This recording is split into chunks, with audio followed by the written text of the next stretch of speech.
Need insurance coverage that's built for speed? Frank Yea's office in South Charleston has your back. Whether you're blazing down the highway, protecting the home you've built, or setting up a legacy for your family, we've got the coverage you need. Auto, home, life, fast, simple, and made for you. Scan the QR code on your screen now to explore all our services and start a free quote today. Lock it in, save it for later, or call us at 304-744-7700 to get started. How much signal I need to cut across 8 lane? None? I turn now. Good luck, everybody else.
With more than 1,000 palm trees and a Caribbean color scheme, the facility projects a South Beach flavor that distinguishes Homestead-Miami from other major racetracks in America.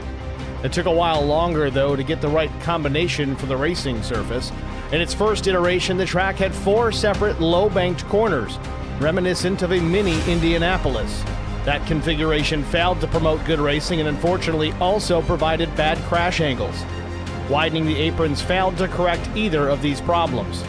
A major reconfiguration of the track during the summer of 1997 brought a more conventional layout, sweeping 180-degree corners at either end of the oval, close, but no cigar. The most recent work on the track, during which it resumed variable banking up to 20 degrees in the corners, flattening to 3 degrees on the straightaways, has done the trick. Everyone agrees, at Homestead-Miami, the beauty is now more than skin deep. Tonight, it's race number 6 of the Beadles Custom Car Carriers Truck Series, and it's next on Track Limits Network.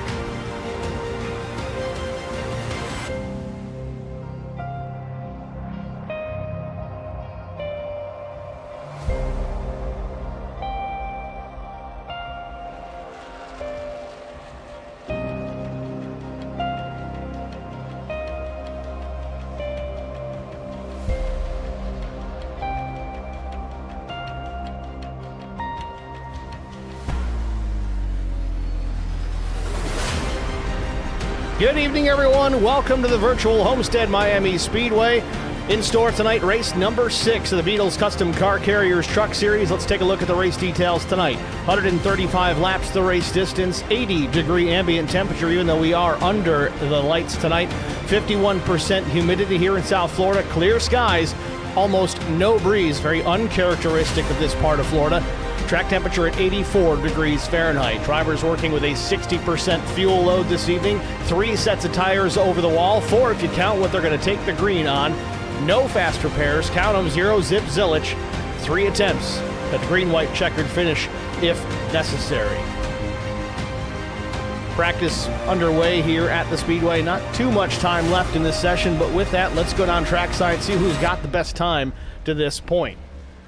Connor Leach, 32.70. Then it's Sean Roberts with his 72. Lawson is 75. Pollard is 76. McCann is 77. Look how tight those times are. Just over a tenth of a second separation between the best and the 10th place time. Really, it doesn't get a whole lot much different as you work your way down through the top 20. Pretty close lap times here at Homestead. It's going to be fun to watch in qualifying.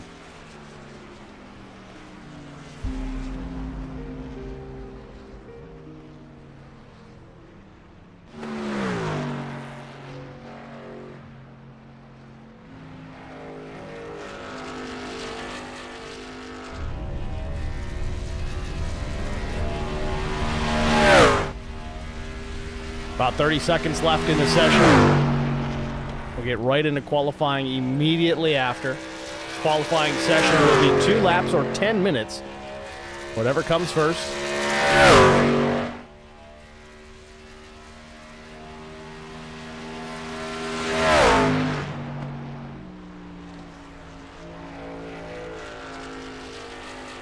Watching the 9 here at Tommy Welch. Tommy's 12th quick so far.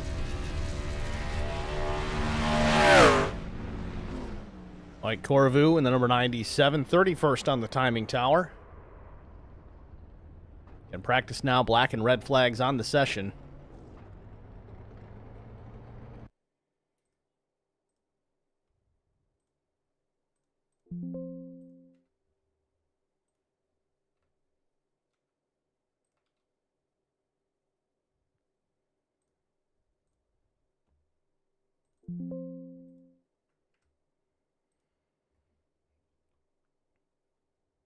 See who rolls first here. Larry Dickerson parked at the end of pit lane. Maybe Vincent Short's going to roll. There he goes, the 15.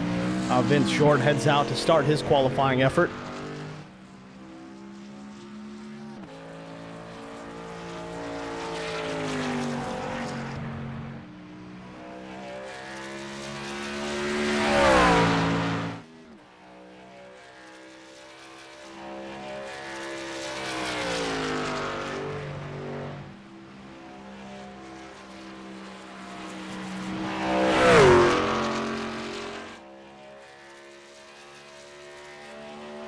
Vince Short putting the truck way up top into that Larson line there and pulls it down a bit on exit of 4.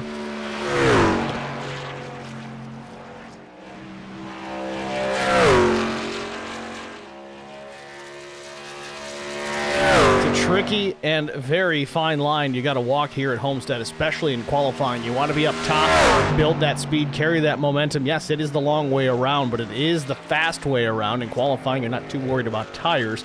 What you are worried about, though, is getting in just a tick too hot. You come up the racetrack at a foot or so, get into that safer barrier, will invalidate your lap. Lap 1 for Short, though, provisional pole, quickly gets knocked off by the 32 of Nick Biddy. We'll watch Vince here, see if he can pick it up on lap number 2.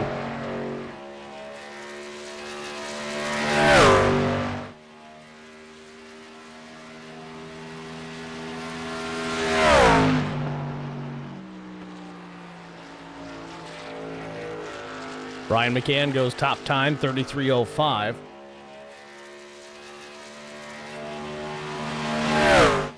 Short crosses the line. He'll stay 5th. No, goes P1, 32:71. Lap 2, going to be the quick one here tonight.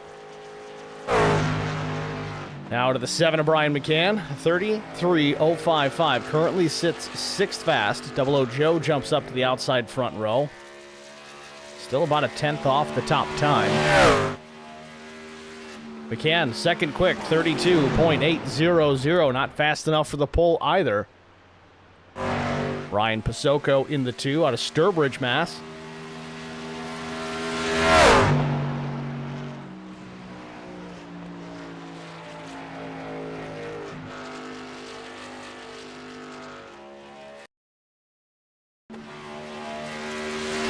Brief connection issue there for Pasocco. It happens again. We'll have to keep an eye on that come race time, but he goes 33:092, 11th quick. Dylan Bryant in the number 52. Bryant in the Halloween paint scheme here tonight. 32:882 for the 52.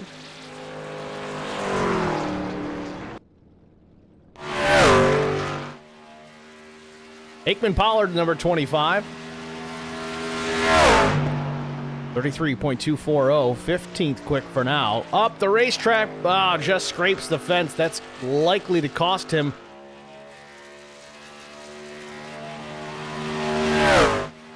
Pollard across the line, does the lap count? Does not appear to be the case, so 33.240, the lap of record for Aikman Pollard. Scott Milner, 33.548 out of Pittsburgh.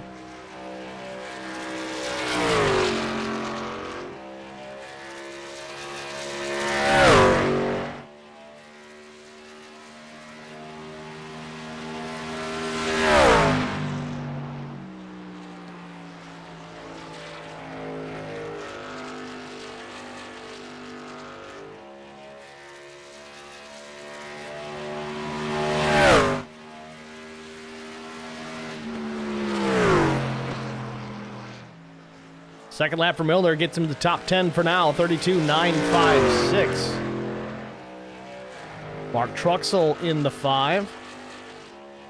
Little Tate's Cupcakes Chevrolet Silverado out of turn 4. 11th quick first lap. Good first lap for the 5, 33.007.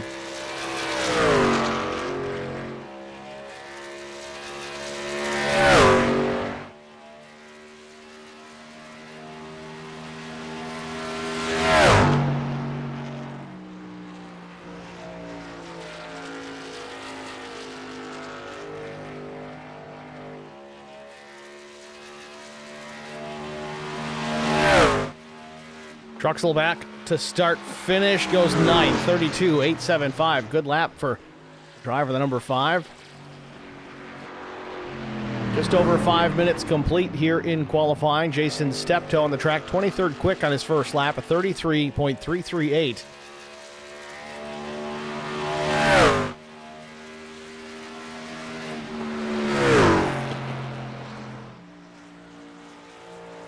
Second lap, 33.119, 20th quick.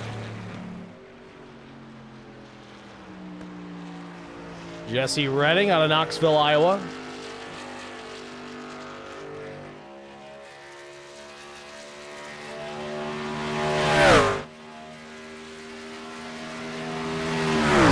Quick, 33.063 for Jesse Redding.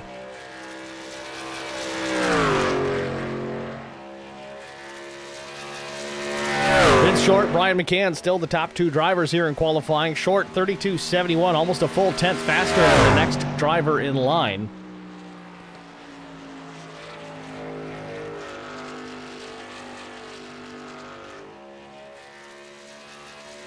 And Jesse Redding will cross start finish. Where does he land? 13th, 32.908. Meanwhile, Derek Welch back to start finish. 124 his first lap, 24th to 17th with a 33.006.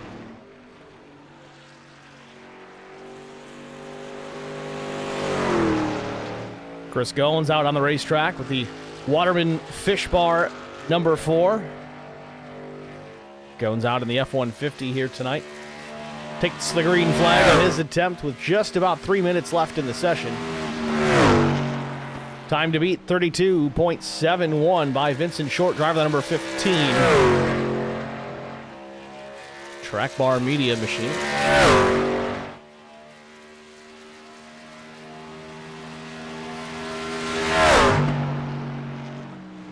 Four Chevys, 2 Fords, the rest Toyotas occupy the top 10.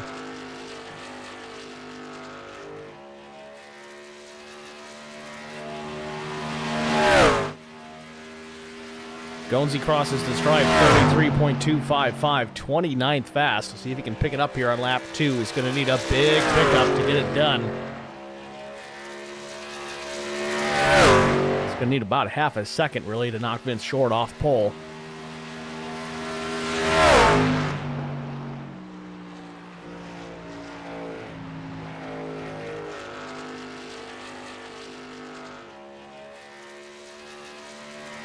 Goins out of 4, back to start finish, crosses the stripe, finishes up his qualifying effort here tonight. Goes third quick, 32.818. Big pickup for the 4, puts him into that second row. He'll start just behind the 15 of Vincent Short. Now Sean Roberts with a minute and a half left in the session. Roberts was pretty quick in practice.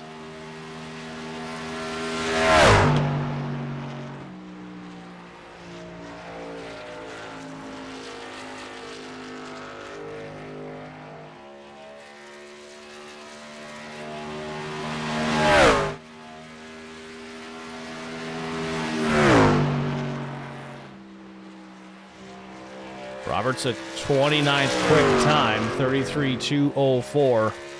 We saw a major pickup from Chris Goins on his second lap. We'll see if Roberts can do the same. Crack into that top 5, maybe knock Short off the pole, but still a very healthy lap for the 15. It's held up for now, and we're getting late in the session here. Less than a minute remains. Handful of drivers haven't taken the time, but Roberts crosses the start finish. Where does he go? Almost outside pole, 32.779 for Sean Roberts. Moves McCann back to the second row. Those drivers that have yet to take a time, Jarrett Woodard, Eric Beadle, Russ Endicott, Eddie Rose, and Rick LePage. They will line up in order of their I rating. That may do it here for the qualifying session, unless those drivers go out. But again, not enough time really to start the lap with 15 seconds remaining. That's going to do it here for qualifying at Homestead-Miami Speedway. We're going to step aside quickly, get a break out of the way. We'll be back with our starting grid after this. Need insurance coverage that's built for speed? Frank Yea's office in South Charleston has your back. Whether you're blazing down the highway, protecting the home you've built, or setting up a legacy for your family, we've got the coverage you need. Auto, home, life, fast, simple, and made for you. Scan the QR code on your screen now to explore all our services and start a free quote today. Lock it in, save it for later, or call us at 304-744-7700 to get started.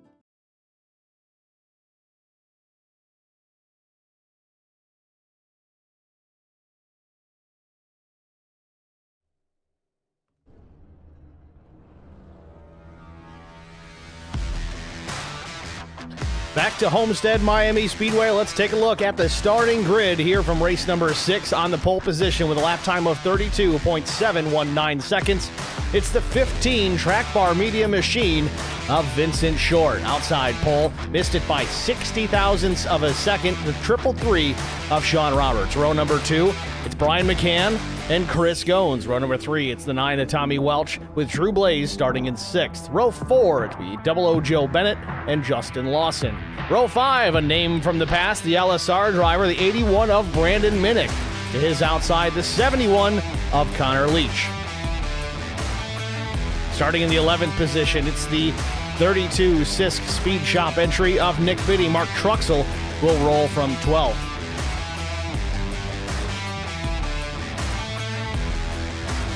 '13th starter from Outcast Racing, it's the 52 of Dylan Bryant. Skylar Herod will start 14th. Jesse Redding in the Track Bar Motorsports number 21 starts 15th. Plus EV Racing's Paul Ferdiani will start 16th. Scott Milner in the 31, rolling in the 17th spot. 18th starter, it's Mark Collins. Chuck Kiger will start 19th. 20th is the one of VW Derek Welch. 21st starter, it's good old Albert Anderson in the number 99. Ryan Kemper will start 22nd. Carson Rowland, 23rd. Mike Corvu, 24th. 25th starter, another LSR driver, it's Mike Fahey. Ryan Pasoko will start to his outside. Jason Steptoe, 27th. Crystal Volano in the 07 will roll 28th. 29th starter, Joe David. Aikman Pollard, 30th. 31st, Paul Durkee. Brandon Coleman, the 32nd starter. Larry Dickerson, 33rd. Jarrett Woodard, 34th. Good old Eddie Rose. The number 88 will start 35th. Russ Endicott, 36th. 37th goes to Rick LePage, and shotgun on the field, the 119 of Eric Beadle. Your starting grid here from Homestead-Miami Speedway. Field rolling out of pit lane on their formation lap. Take a look at the race details again here. 135 laps the race distance, 80-degree ambient temp, 51% humidity, clear skies, 2-mile-per-hour breeze, track temperature 82 degrees Fahrenheit. Drivers working with a 60% fuel load this evening. 3 sets of tires over the wall. No fast repairs. 3 attempts at a green-white checkered finish if it comes down to it.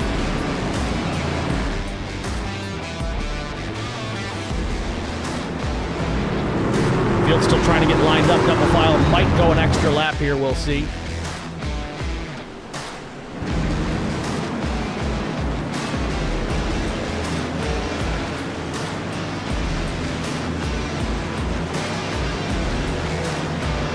Not going. And there it is. They've waved off the initial start. Trying to fix the lineup here.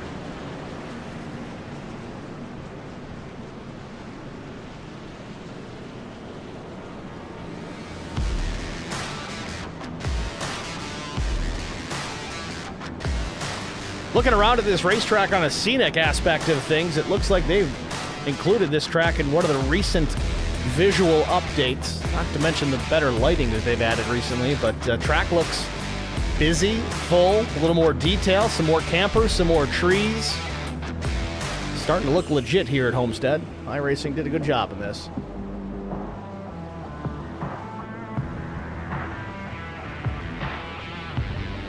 Field on to turn number 2, half a lap away from taking the green flag here tonight. Checking on the chat, we got Judy Tate checking in, cheering on Mark Truxell, Sandra Nielsen, Go Johnny Go, Jonathan Marsh, Lori Vaught. Thanks for checking in, guys. Keep it up tonight again. Welcome to join in the chat. Cheer on your favorite driver. File your grievances. Just keep it PG for the kids.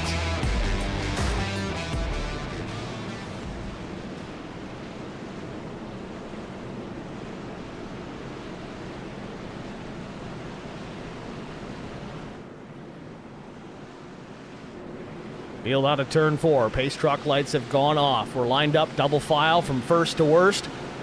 With Barney with the flag in hand. There it is. Green flag waves, and we're racing from South Beach.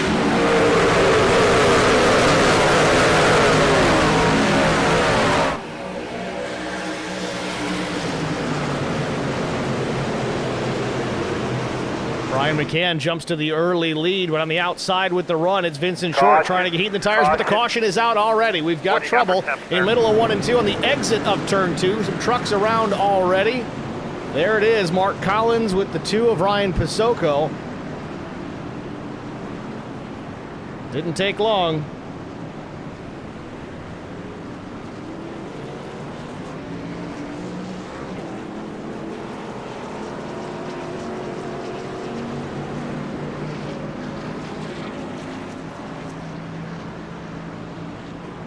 Well, let's get a look, see what happened here.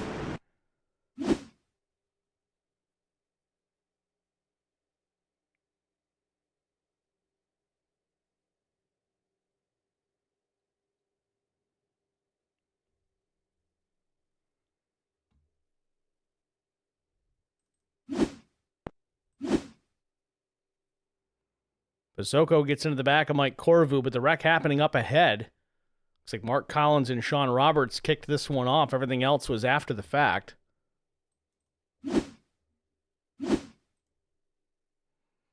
Roberts just trying to save the truck. It slipped up a bit.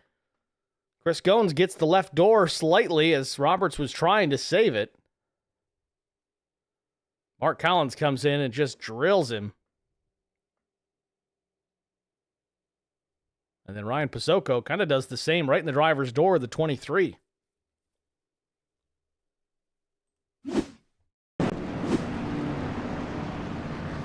So in that exchange, that opening half lap of green, Brian McCann was able to take the race lead, was in front when the caution came out. So we're going to switch lanes here as we get ready for the restart.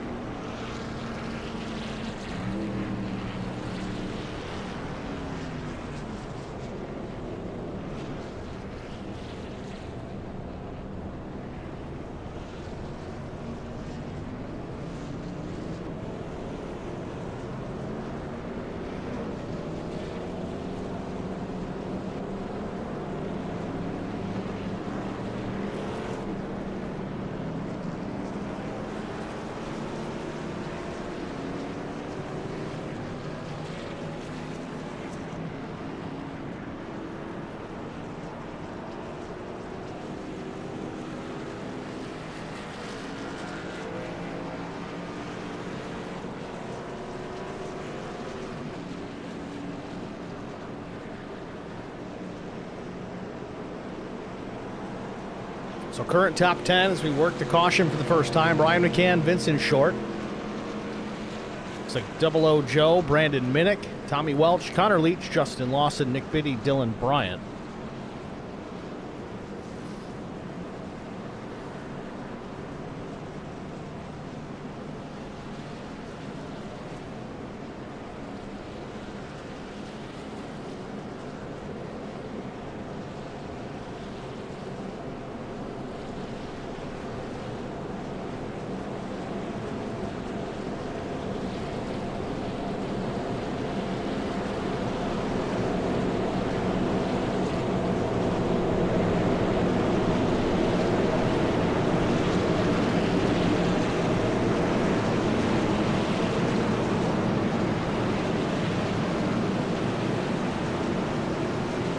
Not sure what's going on here with Sean Roberts. He was fast in practice, put it on the outside front row, but he's shown as not completing a lap to this point. Still sits in pit lane, not sure the concern there. Race truck is in. We'll get the restart. McCann on throttle. He heads away. Hits the jump over Vincent Short big time.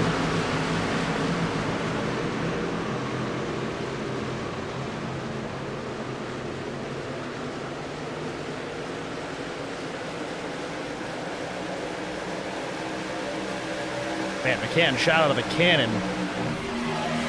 Half a second to 6/10 now into turns 3 and 4. No worries there for the 7. Meanwhile, battle for second. Double O Joe to the inside of Vincent Short on turn number 4. Drew Blaze hounding him as well in that black and red number 30.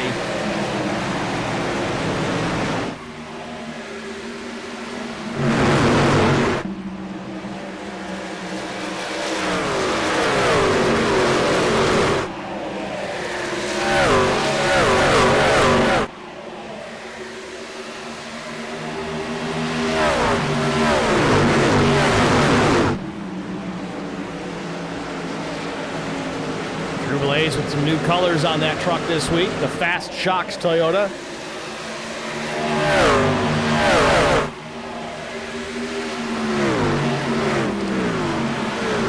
Nick Biddy to the inside on Justin Lawson. At a position that's going to be 8th if he can get clear. Mark Truxell rolling through, so is Dylan Bryant.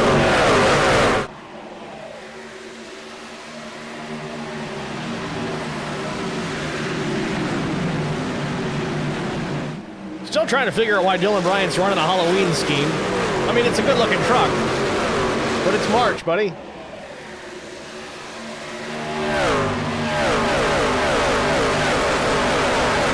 We got an update here about Sean Roberts.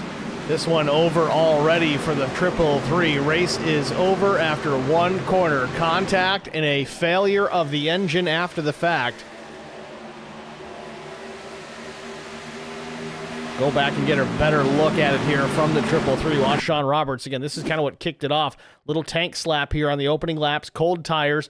Little tiny bit of contact from Chris Goins. It doesn't even show up on his right front, but that might have done it right there. That impact right there. The right front on the safer barrier. Then coming in after Mark Collins gets him pretty hard in the left rear. So all 4 corners taking a beating there for Sean Roberts. Puts him out of this one after just one turn. Tough break for the 333.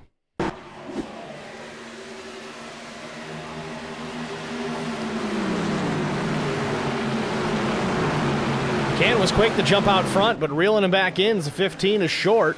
With 6/10, now it's about 2. Come back to start finish, cross the stripe, 10 laps up on the board.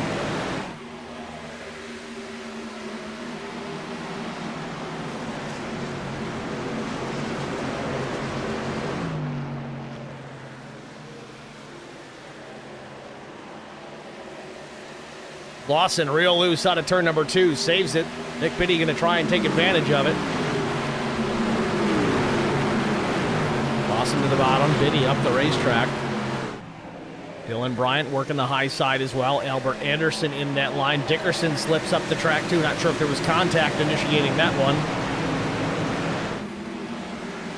Truxell goes to the bottom. And Biddy wiggle on entry. Thought he was going to get a piece of that wall. He stays off it for now.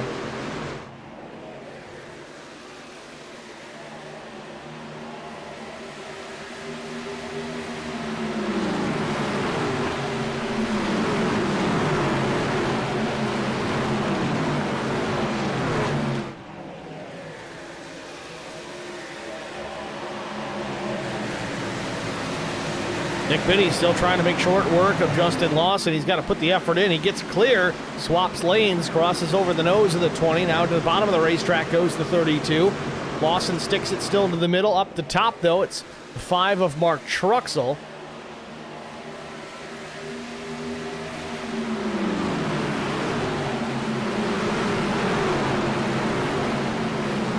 Well, back out front, still the battle heating up for the race lead. McCann still has it.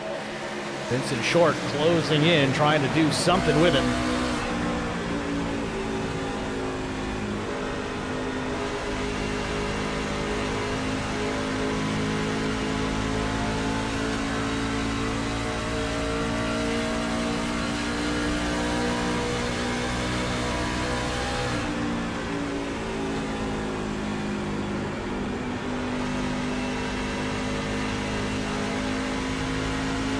Last lap for Short, a 33.42. McCann was a 45, so right now pretty evenly matched, but we're going to look at the fast driver right now. It's the third place machine of Drew Blaze. He was just a little bit quicker than the top two as they run. Blaze up into the third spot, started from P6, so this is a racetrack he likes quite a bit. We've seen him in the past perform very well here, especially in the old Gen 6 Cup car.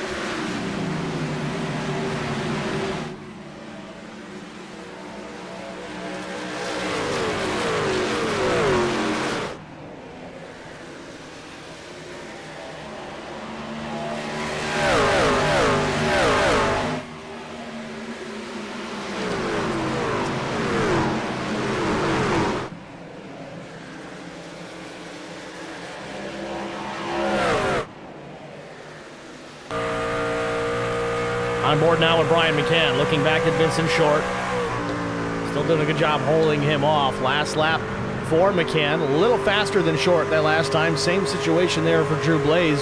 Blaze and Short almost identical lap times, whereas McCann was about a half-tenth quicker.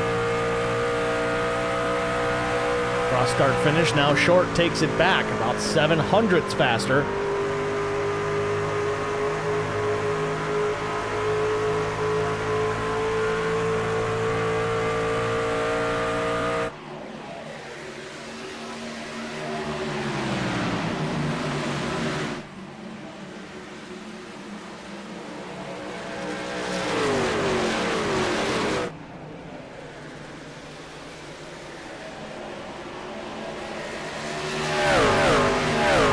Caution is out. And caution comes out. What do we have? What do we have?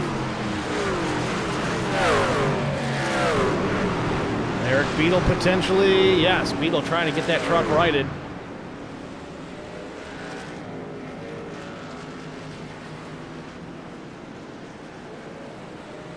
So under caution here for the second time, Eric Beadle out of Clayton, New York, owner of Beadle's Custom Car Carriers and the title sponsor of the series. Let's get a look at what happened here to the 119 just a moment ago. Put us under caution for the second time today. Looked like there may have been some help there. I want to back this up a little further, see if we can get a better idea. Or did, oh, okay. Now we're getting somewhere. All right, 119, bottom of the racetrack. That's Beadle. He hits the low lane, slides up a bit. He's going to make some contact here. It looks like with the 11 of Brandon Coleman. Coleman gets crossed up, but it does the same to Beadle. Slows his momentum. The 34 of Joe David's going to come in. Now you got Chris Goins top side. He's trying to avoid that as well. He's going to get into Goins pretty hard here. Chris is going to take some damage to the right side. Chris Volano sneaking through.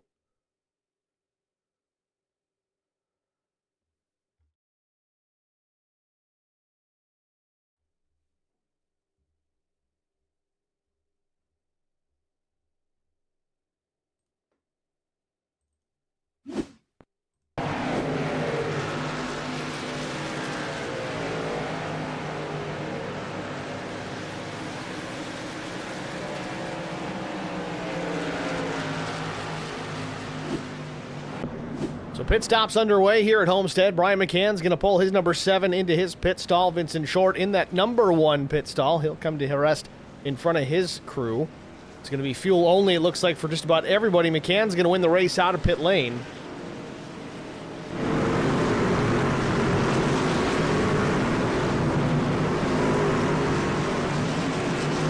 Top 3 will remain the same, but Connor Leach has jumped up to the 4th position.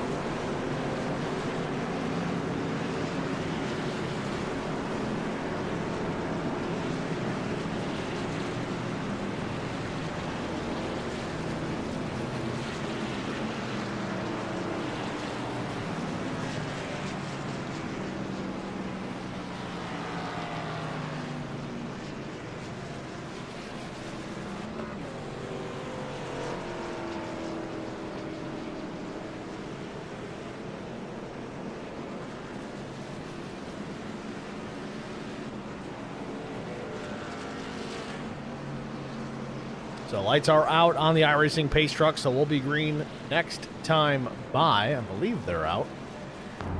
Yes, they are. The benefits of onboard cameras, folks.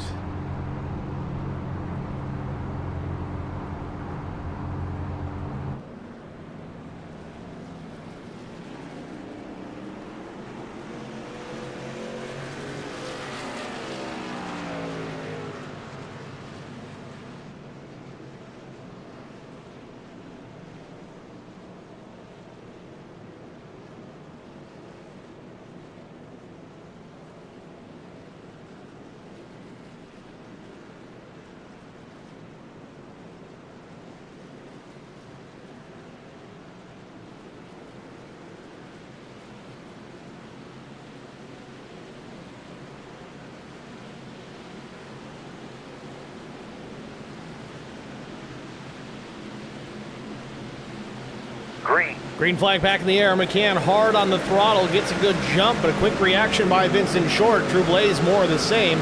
He'll get to the inside of the 15 down into turn number 1.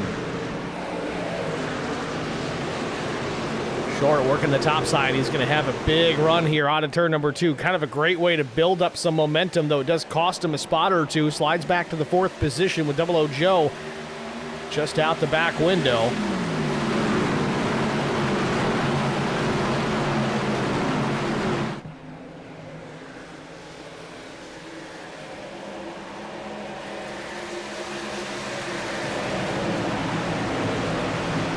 Battle for position here. Connor Leach looking to the outside, trying to get around Drew Blaze for that 2nd spot. Two very accomplished drivers here in the series and in iRacing in general. Leach topside, Drew Blaze on the bottom. Blaze is going to lose this spot. He'll tuck in 3rd. Again, Drew's very smart. He's a crafty driver back there. He'll take care of his equipment. Not going to burn up his tires here just to maintain 2nd, 22 laps in. So he'll ride in 3rd. A little loose out of turn 4, though. Has to chase it down the racetrack.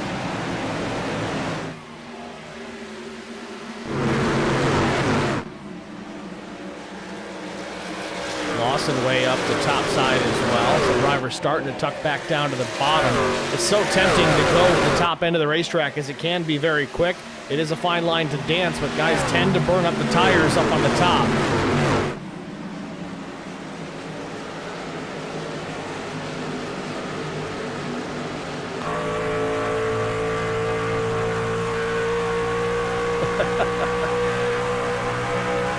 Drew Blaze, multiple championships, now washed up. I don't know, I think the rust is starting to get knocked off here as he still runs 3rd.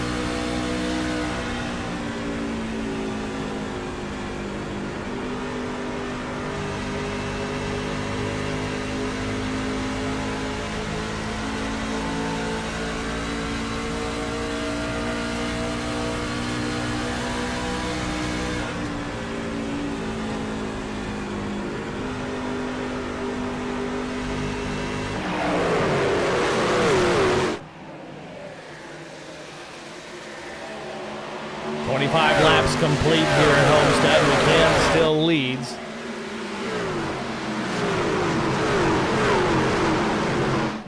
Say though, Drew Blaze not giving up a lot of ground here to Connor Leach right now. Leach still running 2nd. Short now closed the gap to the 30 as well. And here comes Brandon Minnick, another flash from the past. Minnick in the number 81, a little wiggle on the corner exit here down the main straightaway alongside Drew Blaze. Real late on the brakes. The lift into turn number 1 closes right to the back of Connor Leach. So Minnick working his way through from the 9th spot, now runs 3rd, looking for more, wants to take that 2nd position from Leach.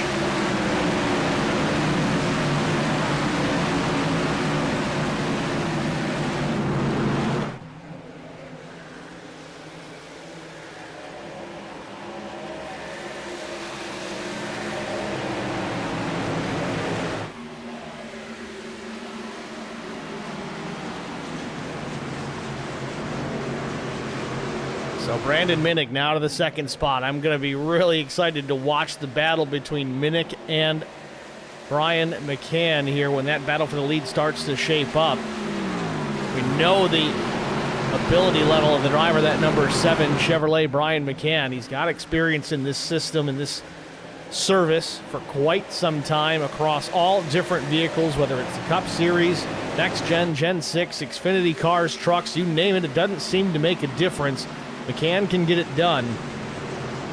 The same can be said for Brandon Minnick as he has closed the gap to less than a truck length. In fact, he is there. Sticks his nose to the inside. Hard left turn out of the corner. Down the straightaway now. McCann doesn't fight it too much, but Minnick looking for the race lead here at Homestead-Miami Speedway. 29 laps in. New leader, it's Brandon Minnick.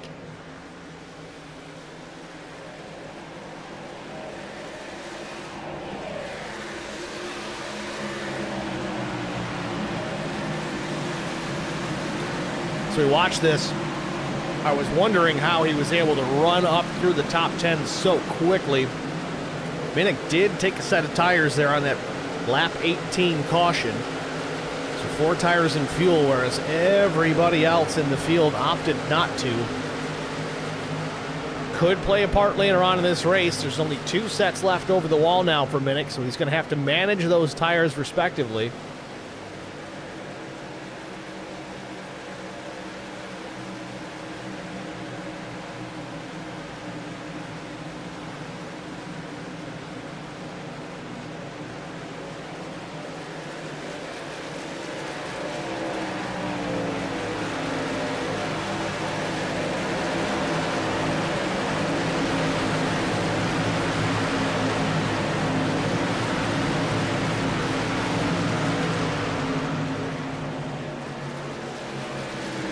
So Minnick jumps out to a full second advantage over the 7 of McCann. McCann running second still. Healthy margin back to Connor Leach. It's another couple of seconds from second to third. But now Drew Blaze approaching the 71, trying to see what he can do. At least still running in the tire tracks, a truck length off the tailgate. Same can be said for Vincent Short, running just about a truck and a half, maybe 2, back from Drew Blaze in the 5th position. Change for position behind them. This is for about the 6th spot. 7th, that is. Justin Lawson with it for now. Anderson up the racetrack in 8th. Behind them, Nick Biddy, Larry Dickerson. So 4 trucks all together here. And swapping lanes. Albert Anderson jumps to the inside. Dickerson thought about going up the middle or chasing the 99. Noticed the 32 of Biddy was there. Lawson's in the fence. Right rear, scraping on the wall. Keeps his foot in it. We're 3 wide. Nick Biddy on the bottom, Dickerson in the middle, wiggle just a bit, a little bit of contact with the outside wall again for Lawson as they work down the backstretch, but a big run for the 20. Nowhere to go with it, but he goes back to the whip to the top of the racetrack.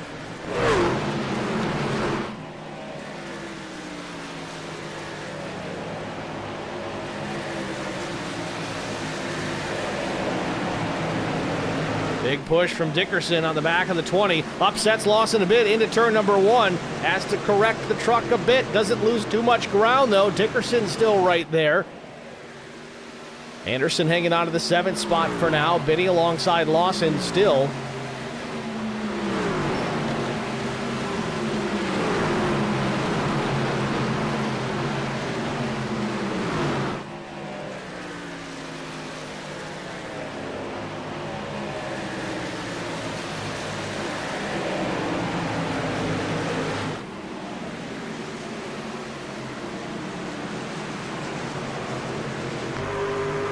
On board with Lawson, still fighting with the 32 of Nick Biddy.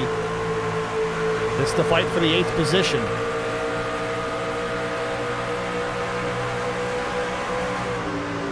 Lawson's really got a handle on that top lane. He's had a couple of Code Brown moments there trying to keep the truck out of the safer barrier, but it hasn't affected him too terribly as he's still able to maintain that spot. Big time run out of the corners. It's the benefit of that high lane.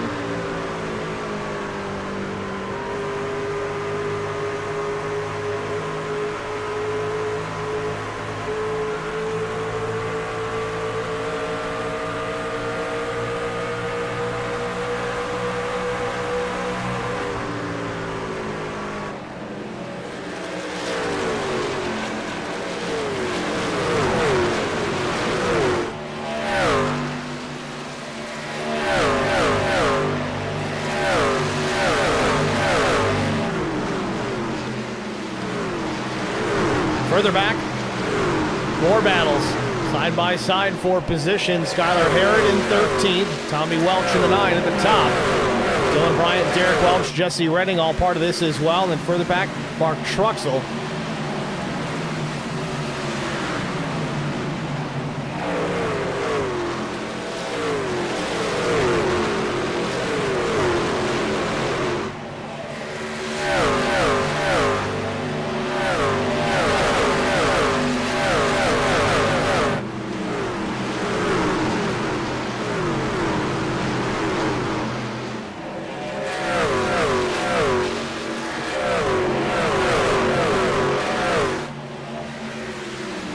Welch gets the wall just a bit out of turn 2. Just pops some smoke and some dust up in the air. That's about all.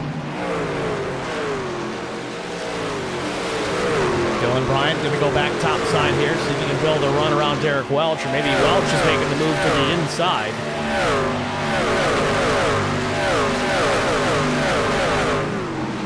Like Corville going to come to pit lane here. There seems to be maybe a problem here on the 97.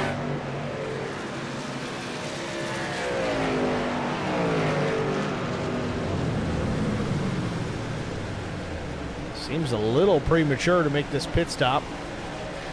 Trying to get a look at what happened here on pit entry just a moment ago.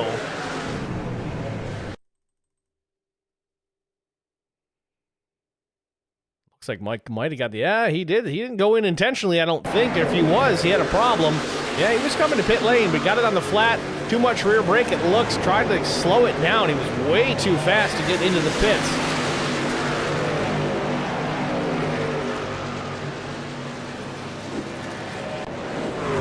Still seems a little bit early, but Corvu back out. Minnick still with the race lead, 2.6 seconds the advantage back to Brian McCann. McCann enjoying a comfortable advantage over third place Connor Leach. Leach has stretched a couple of truck lengths between himself and Drew Blaze. Same situation here for Vincent Short as the top 5 starting to get some separation between each other. Joe Bennett in 6th, he's by himself, but still lots of action from 7th on back. Albert Anderson, the 7th place machine. And it's Lawson, Biddy, Dickerson, Aikman, Pollard back there in 11th.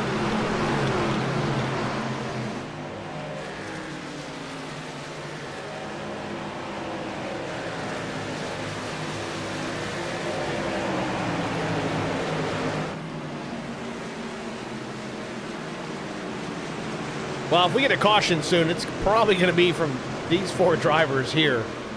They are racing hard.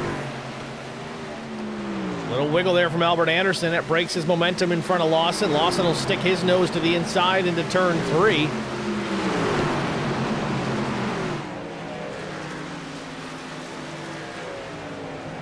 Tires starting to wear.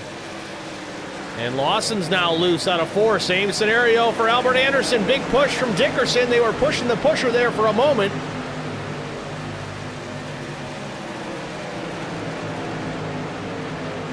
Now Biddy is going to jump to the inside. He'll take advantage of this scenario. He's just running clean laps. I don't think Biddy's pushing all that hard right now. Again, Lawson still taking full advantage of the top lane here as he carries all that momentum down the straightaway. Now you see Biddy jumps to the bottom of the racetrack, the shorter distance around, but again, variable banking as Lawson scrapes the wall again.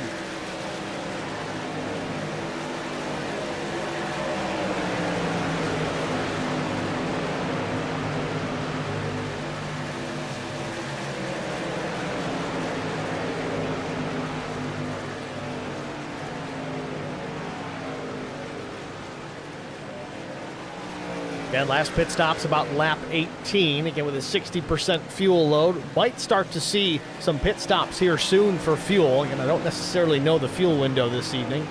Lawson in the fence again. I don't know how many times he's going to be able to get away with that. While behind this, Anderson now side by side with Aikman Pollard. Pollard to the outside. I think Anderson might have burned up his stuff here a little early here. Starting to lose some ground to the rest of the drivers he's been racing with for a while. Skylar Harrod's closed in. Now Carson Rowland in the 90 and the 2.5 Designs Toyota. And again, Anderson real loose on exit once again.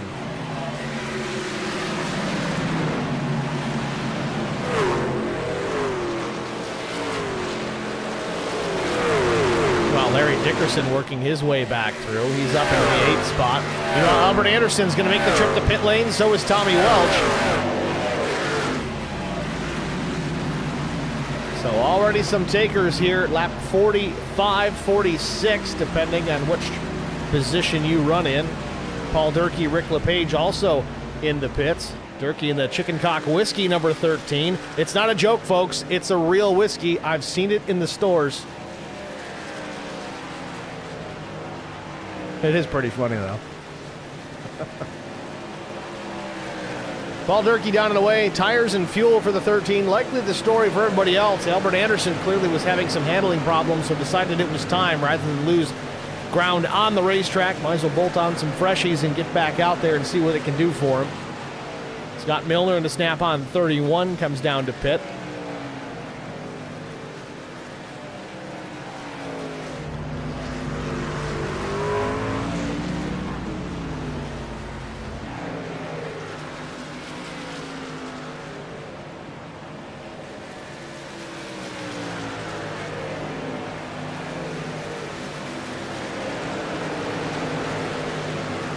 So we'll still watch here Brandon Minnick.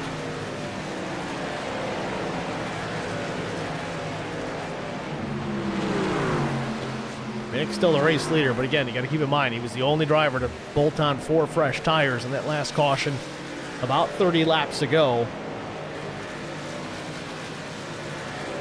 Likely going to skip the tires on this stop, which will be good for the track position during the pit stop itself, but he's going to get eaten alive here pretty soon. Last lap for Minnick was a 35.01, the best lap on the day.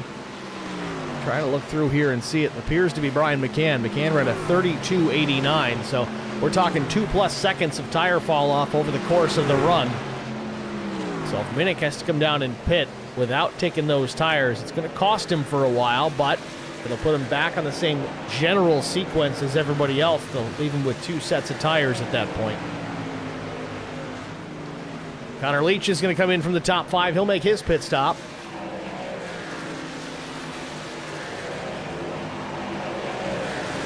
Now, a top 5 driver making that run to pit lane here. And again, Sisk Speed Shop being very good with the strategy. This is likely to pull the race leaders down not long after this. If anything, maybe even the next lap.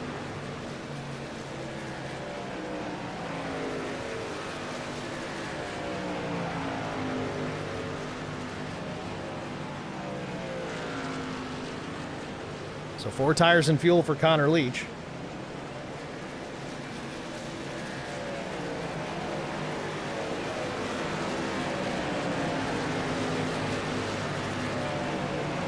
Brian McCann, Brandon Minnick, as we suspected.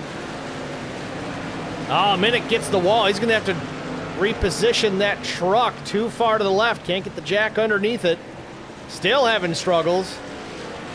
Lots of time going to be lost here. And again, he's going to go, oh, is he taking tires? He is. So now with 1 set remaining, I'm just curious when he's going to go with fuel only, or maybe doesn't know that there's limited sets. That's hard to say. Vincent Short, the pole sitter, back to pit lane here. His second stop of the night. Dylan Bryant has taken over the race lead.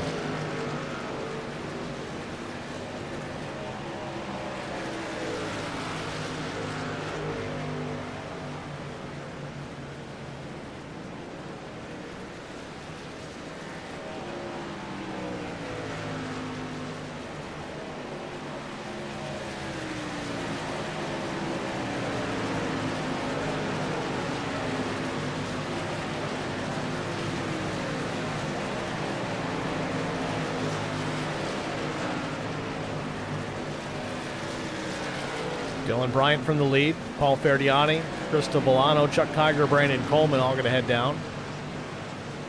Green flag pit stops underway here from Homestead-Miami Speedway. 2 cautions to speak of so far, last coming out about lap 16. Last pit stops, lap 18.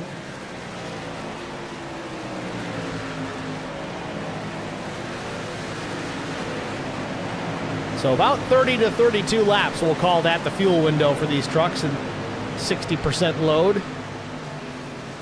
Brian McCann back out in front.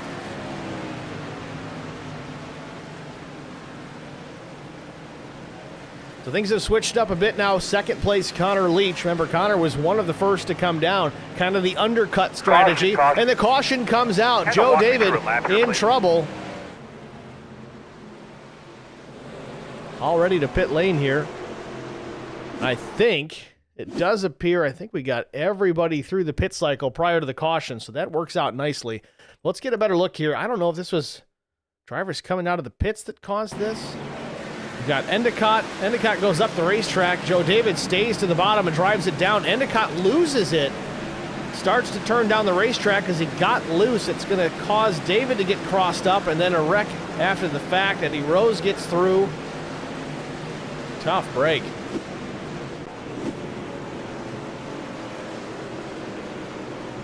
So caution number 3 here at Homestead-Miami Speedway. 55 laps in the books. Curious to see if we've got some drivers near the tail end here that may opt to come down and pit, just top off the fuel, kind of get them a little out of sequence.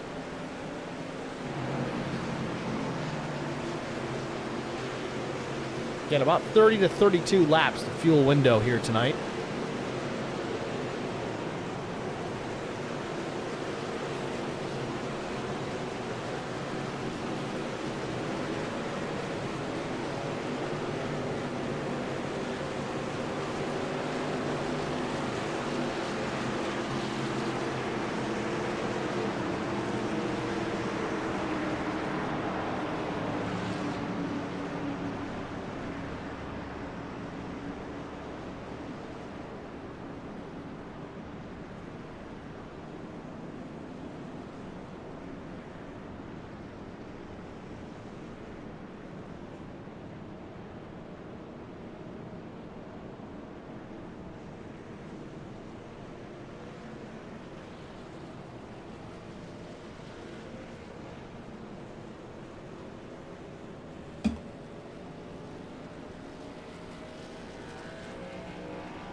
Couple of drivers did opt to take up that opportunity to hit pit lane. Larry Dickerson, Derek Welch, Rick LePage.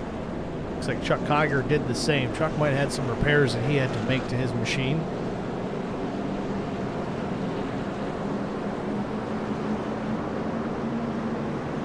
Jarrett Woodard leaving pit lane here. I'm not sure that the pit exit was even open there. We'll see if he gets dinged on that. Typically when the pace truck and the field are that close to pit out, they close the pit exit. You got to wait for them to go on by. Otherwise, it's a penalty.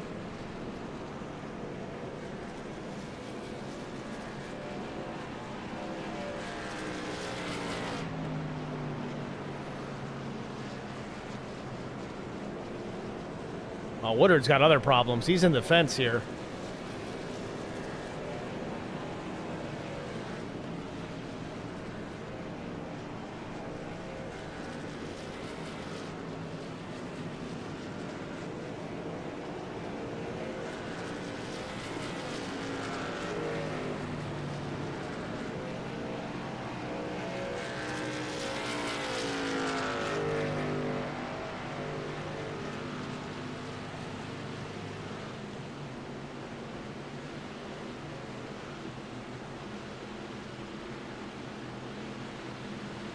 Green flag. Green flag back in the air. McCann on the throttle. Leach to the outside. Almost looks like he was sleeping, but that's just kind of the negative effect of restarting from the second position. It works out, though, as the 99 of Albert Anderson and Drew Blaze go up the racetrack in the middle of 1 and 2. Now Blaze gets separated, goes up the top side, just about a few feet off the wall as they work down the back straightaway.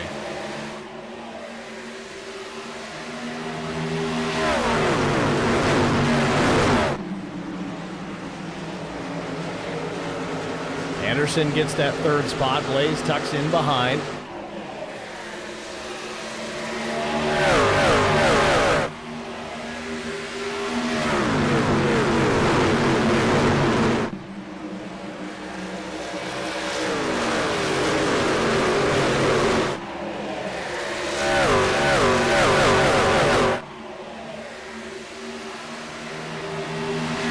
Vincent Short from the 8th spot. He'll step on a line, gets alongside Joe Bennett, takes the position. Can he keep it there? Half a truck length between the 15 and the 00. Work out of turn number 4.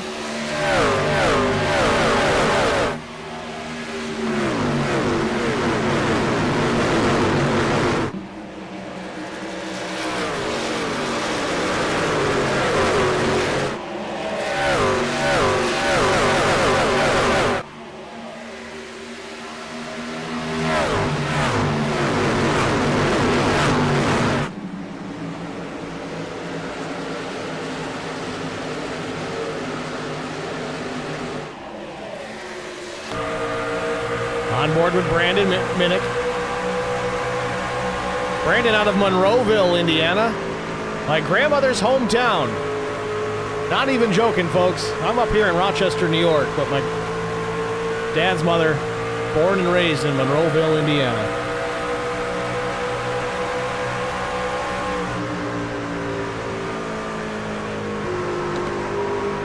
Minnick now ahead of Drew Blaze, up to the 4th spot. Crossover from Blaze, though, looking to take it back.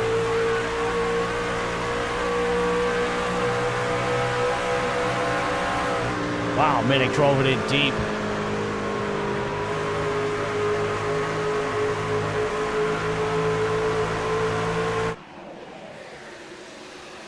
McCann still in charge here at the front of the field over Connor Leach, Albert Anderson, Brandon Minnick, Drew Blaze. McCann in clean air seems to be the class of the field for the time being.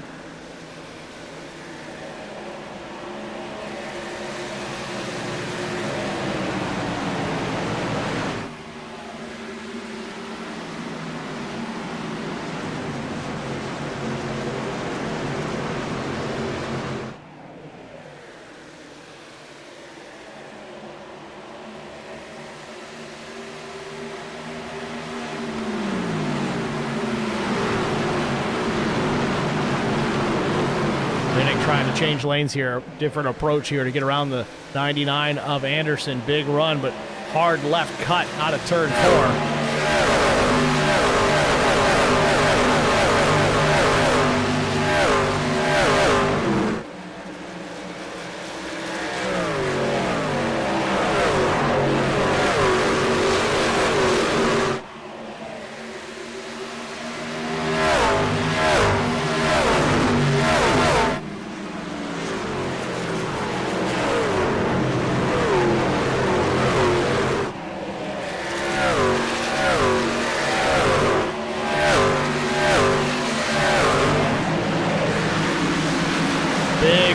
Position here. Blaze, Anderson, Short, Minnick got through. He's up to that 3rd position now. He sets his sights on Connor Leach.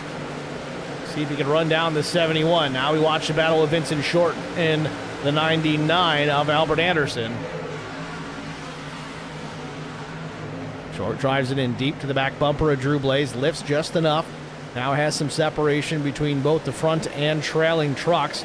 Meanwhile, Blaze with a run out of turn 4. He's going to take a look to the inside on Brandon Minnick for that position again.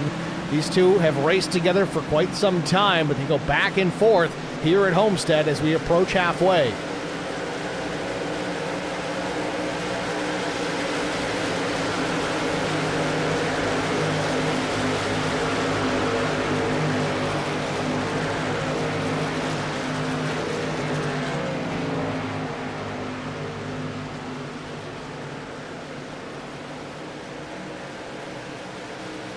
Now Short taking a look to the inside.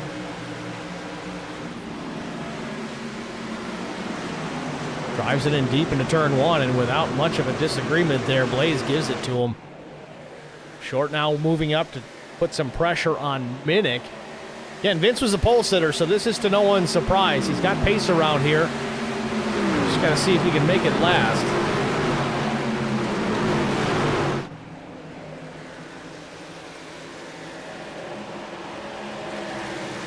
Man, Minnick's got something figured out on exit here.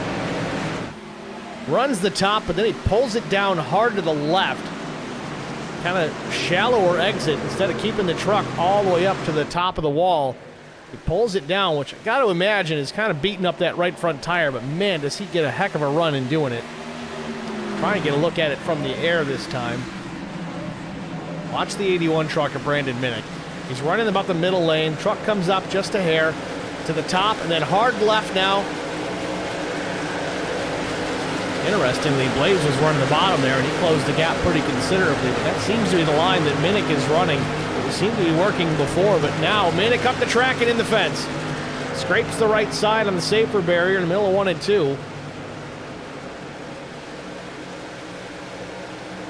So now Short, comfortably in the third spot. He's got some work to do to reel in Connor Leach. He's just over a second back from him and about 2 seconds back from the race lead.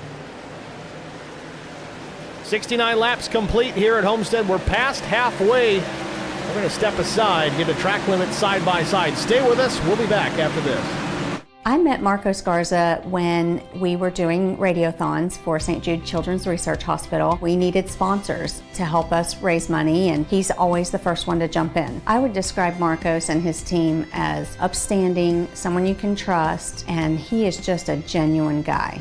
Marcos has been very generous. He has a genuine concern for people. You need somebody that cares about you. And that's what Marcos is, and that's pretty much what this firm is. The Garza Law Firm. Let us help.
Caution's out. All right, buddy, you had a couple laps by yourself there. How'd it feel?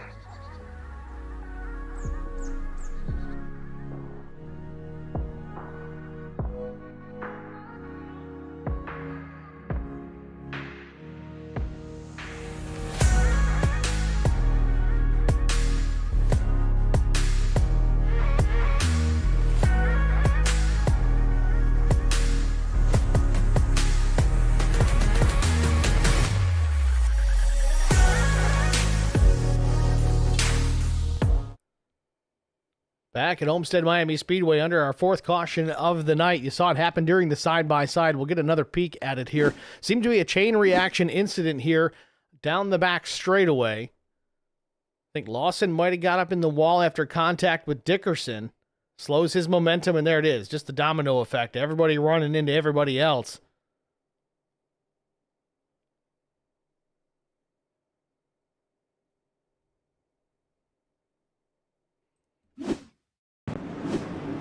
Pit stops underway. Brian McCann, Connor Leach, pretty much the whole lead lap line of trucks going to come down and pit here.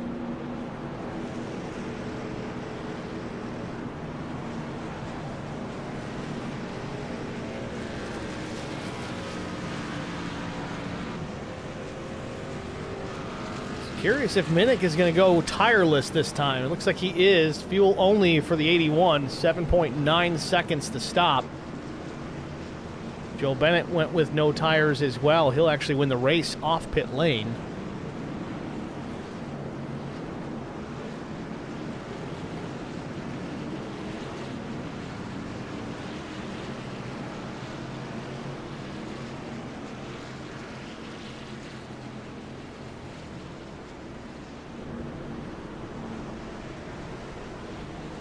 So while we have the chance here under our fourth caution of the afternoon, we're going to step aside, get yet another break out of the way. We'll be back for the restart after this. Stay with us. Need insurance coverage that's built for speed? Frank Yea's office in South Charleston has your back. Whether you're blazing down the highway, protecting the home you've built, or setting up a legacy for your family, we've got the coverage you need. Auto, home, life, fast, simple, and made for you. Scan the QR code on your screen now to explore all our services and start a free quote today. Lock it in, save it for later, or call us at 304-744-7700 to get started.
Back to Homestead-Miami Speedway. Pace truck hits pit lane, ready for the Green restart. flag.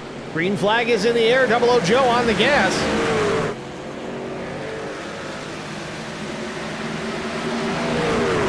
McCann quickly to the second spot. Is that second place restart position not advantageous? McCann now jumps to the inside on Double O Joe, who's on old tires, and a big wiggle by Albert Anderson. Further back in the pack, everybody scatters, and now 31 of Milner goes around. Caution out again. Looking for Dean. Really good.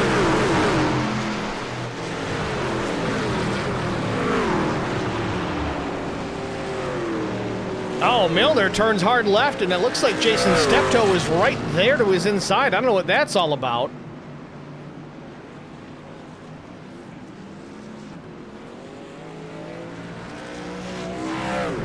Only one way to find out. That's to watch the replay. Let's check it. Looks like it's already in the mix at this point here. We'll back it up.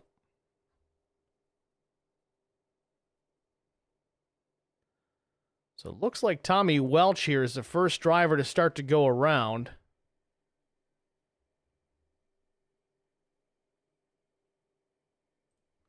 You see the 9 there in the top, kind of by himself. Was not assisted in his spin. Milner, though, still on the throttle here while Tommy's trying to save it. It's not going to get through there.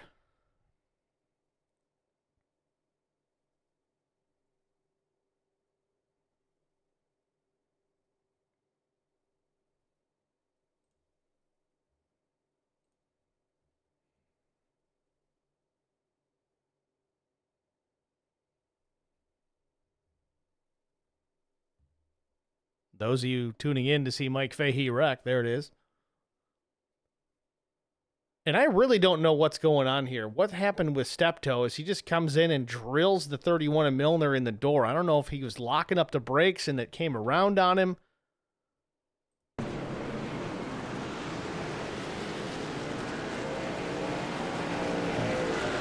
I don't know what's going on here. Calamity of errors. I want to go back and watch Steptoe here, see if we can figure out what really triggered that. So he's wide open. Oh, he just stood on the brakes thinking that Milner was going to come up the racetrack. As soon as he got on the brakes, it turned him left. And then I think Milner was getting on the throttle, and it started to send him left in front of Steptoe, trying to drive away from the scene. These trucks have gotten very tough to handle since the update. Makes them fun, though. Checking back on the stream chat, we've got some people jumping in. Tom Janikowski with his trademark high and checkered flag. We got Dalton Shoulders saying hello as well. Thanks for checking in, everybody.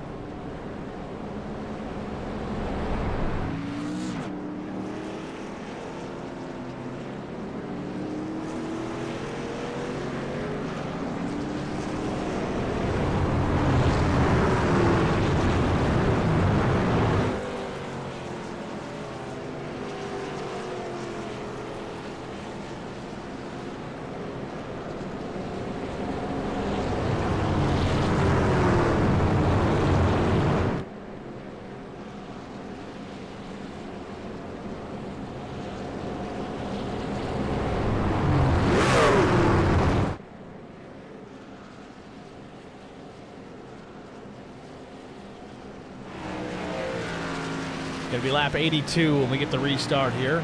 Truck lights have gone out on the pace car, so front row will be Brian McCann, 00 Joe. Now Joe Bennett, again, in the unpreferred position of the outside front row, cannot beat the 7 to the start-finish line, so he's got to wait until he fires. Gives the opportunity there to Connor Leach in the 71. We'll see if Minnick is able to take advantage of that as well.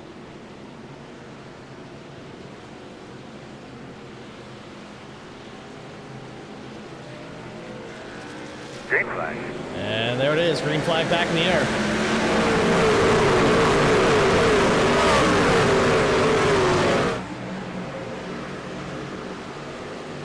Leach does exactly as we expected, took advantage, gets to the second spot.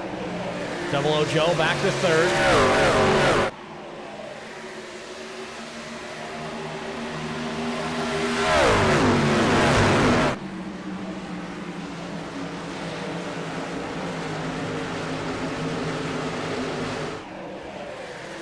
Battle on behind these guys. Man, what a hornet's nest out of turn 4. Drew Blaze now jumps to the inside on 00 Joe Bennett into turn number 1. Nick Biddy looking for a route through. He'll actually run on the tire tracks of Drew Blaze. Further back behind them, Vincent Short in P6 and Albert Anderson, Larry Dickerson. 25 of Aikman Pollard scrapes the wall on exit of turn 2, and man, what a mess we got here. Oh, 3 wide into 3. 00 Joe and Anderson, the sandwich slices. In the middle, it's the meat. Vincent Short, big wiggle from Biddy ahead of them. How they got through that, who knows? Short thought about going 3 wide again. Dickerson slams the door on 00 Joe with inches to spare.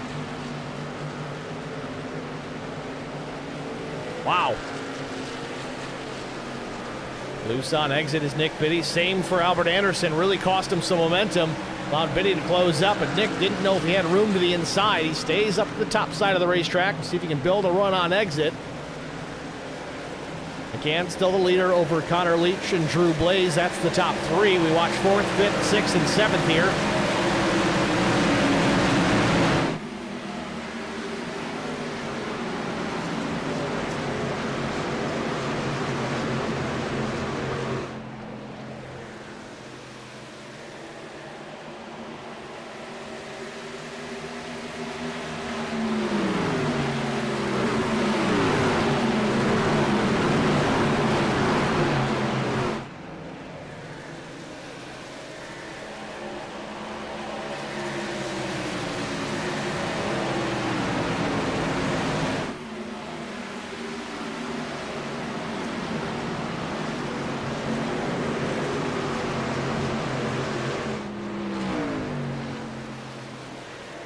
Man, Anderson just a couple inches off the wall out of turn 2. Hate to go away from this battle. We're going to stick with it for now, but the lead battle is underway. McCann and Leach less than 0.2 of a second apart. It's going to allow Drew Blaze to reel them in. We'll jump back and watch here as Leach is right there, about a truck length off the back bumper of the 7.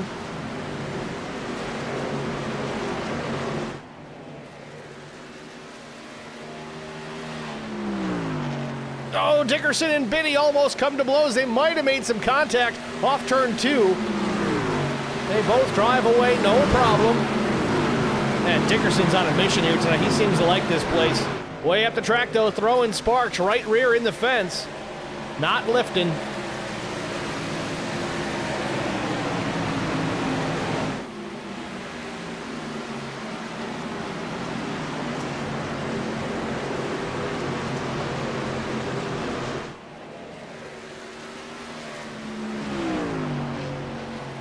And Lawson back there in the 20 in the 9th spot. It's about where he's been. Still a top 10 truck all night long, but he's been dragging the right rear in that wall all race long, and it can knock on wood. It hasn't seemed to hurt him at all.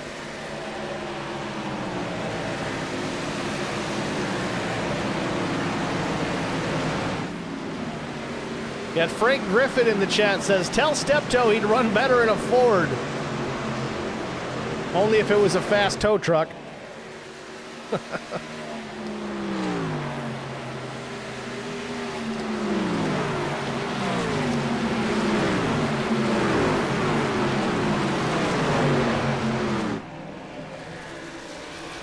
Things starting to settle down here for these 5th, 6th, and 7th positions, but Dickerson's going to make a liar out of him. He goes to the inside here on Nick Biddy, down into turn 1.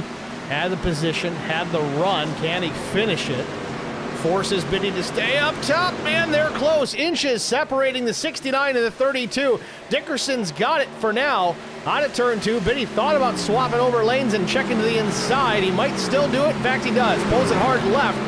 We'll see if Dickerson will still have the run on the high side to defend it. Out of turn 4. Dickerson still has it. So move the 69 into the top 5. Strong run for Larry here tonight. He's up 28 positions. Started 33rd here this evening.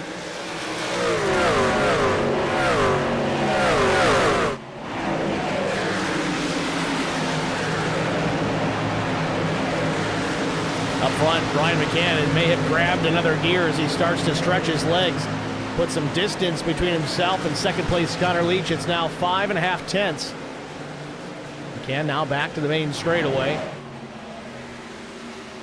Some lap traffic coming into play, Jason Steptoe being one of them.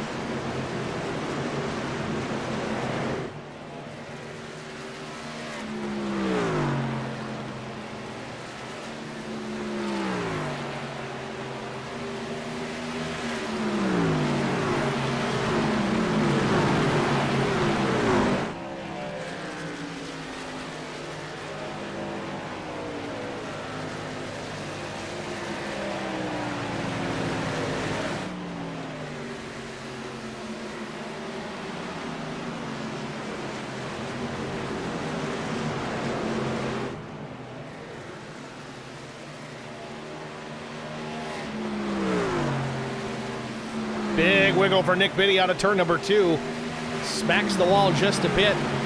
All that really did, though, it opened the door for Vincent Short to jump to the inside. Short will take the 6th position. We'll see if Biddy's got anything to battle back. Larry Dickerson scraping the safer barrier again. A lot of drivers out there really walking that fine line, and they're stepping over it a lot of times here tonight, putting the right rear in the fence. But Short now up into the 6th position, trying to recoup some more as he started from pole, had the fast lap in qualifying by a very wide margin.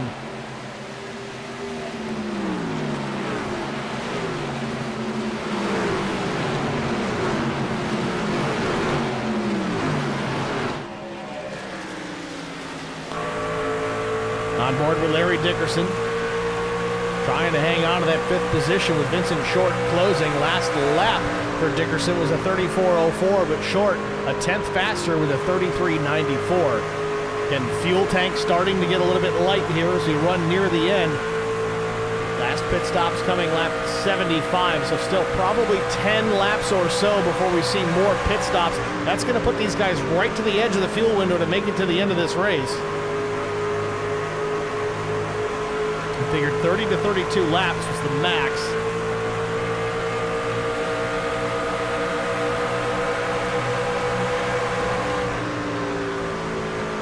They go right to the end of the fuel window in this run.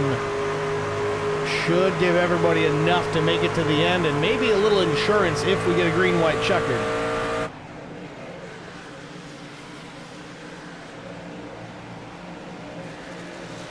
And Vincent Short gets into Albert Anderson pretty significantly, caves in the left rear of that truck. Real loose on it. Oh, and Vince just wrecks him. You will have a caution. Caution is out. Guys, let's get some rags and clean this mess up here. Coming into the box is the part that I'm mainly concerned about. Caution on the speedway for the 6th time today between Vincent Short and Albert Anderson. I don't know if there was a disagreement there, but Vince drove it in hard into the corner, looked like into turn 3, caved in the left rear of the 99, and then finished the job out of 4.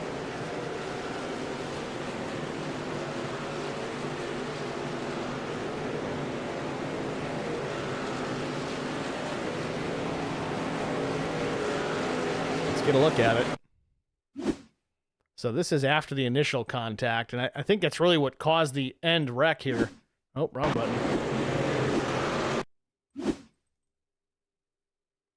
All right, so we're going to watch closely here. The 15 gets into the back of Albert Anderson here. In fact, it's right on board with Vince.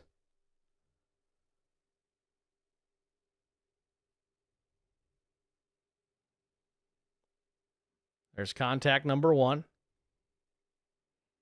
That caves in the left rear a little bit. And that's really what upset the balance of the truck here for Anderson. Now he's walking it up the racetrack trying to save it. You see how it's in yaw. If you look at the left front versus the left rear, he's still sliding. And it does appear Vince is out of the throttle here, so I don't think he's trying to dump him.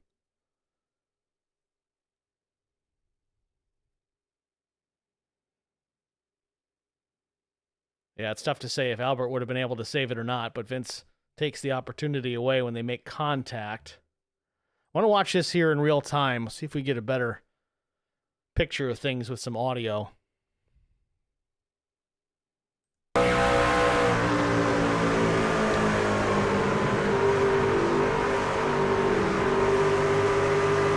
Vince is on the gas.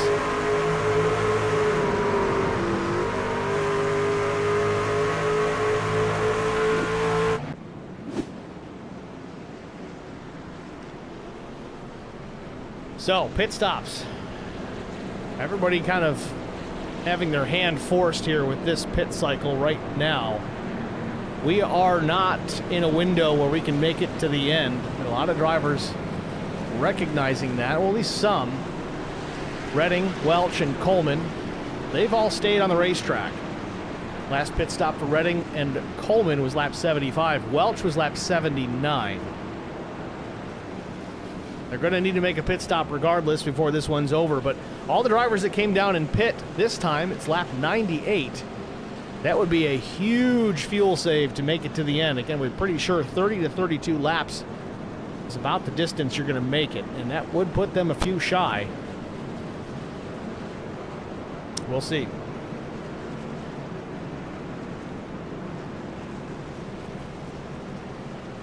So we're on the one to go already, though. Front row is going to be Jesse Redding and Derek Welch. Redding's pit stop at lap 75 included some tires.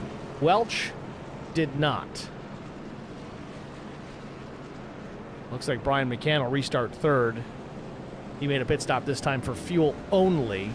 I don't know if he's got an extra set of tires left. I think Brian does still have one set remaining. We'll have to see. Again, I still don't think we're going to make it to the end on this round for fuel. They're going to have to pray for a caution or make a stop late.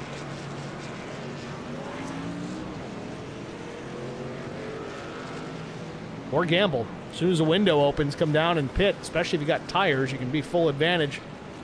Use that new rubber. There's options.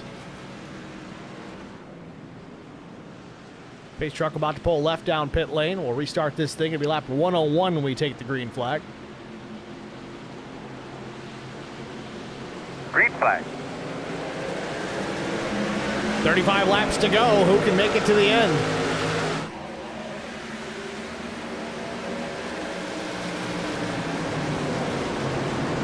Redding leads him down into turns 1 and 2. Then it's DW Derek Welch in second. Brian McCann from third, looking to the outside. Now the 11 of Brandon Coleman was taking a peek, and the caution's out again. Brandon Minnick is in trouble. So that might help a little bit. Still going to be tight, I think. That was 35 to go. Take away 30. Still going to put them at the edge. They're going to need to save a little bit, but this might get everybody to the point where they can make it to the end now.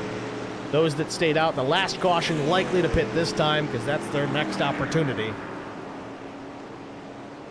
Let's get a look, see what happened here to Brandon Minnick just a moment ago. Wreck really already in the... Oh, this thing's already happening ahead of time. Almost took out Vincent Short there. Let's back it up a little further.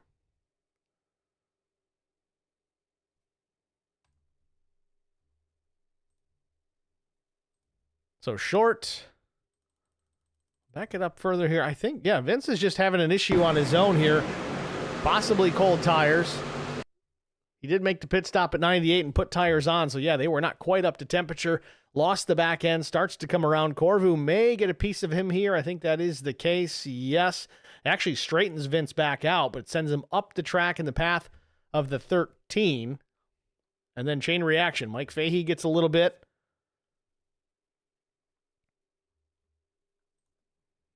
And you see Truxell runs into the back of the 13, sends him down, and that'll end up right hooking Minnick.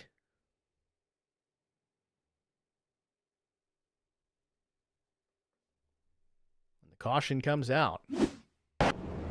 Now, a lot of drivers back in pit lane again, some involved in this incident, some topping off the tanks. McCann stayed out, ironically, and so did Derek Welch.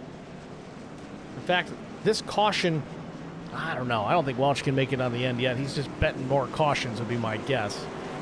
And it is just that, I guess.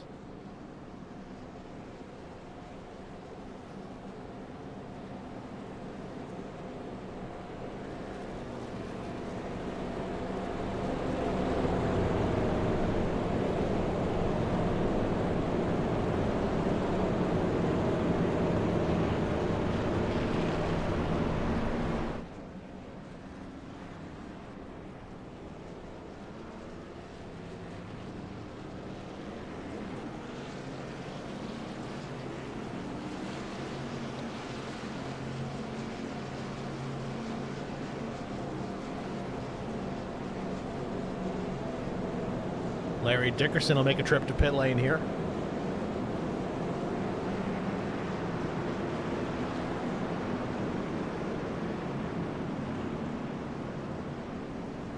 He's topping off the fuel.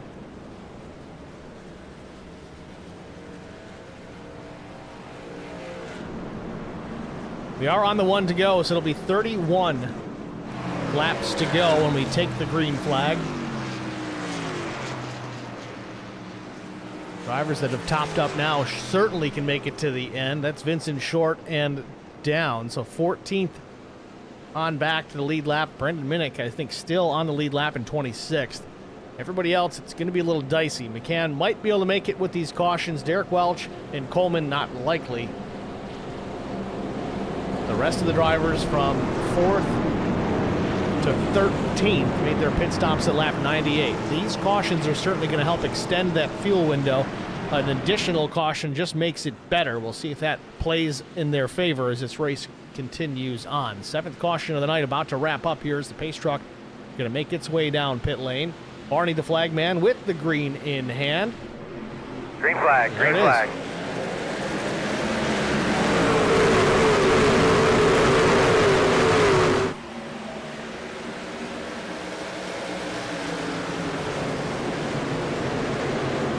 McCann easily out to the front. Connor Leach will take advantage of Derek Welch.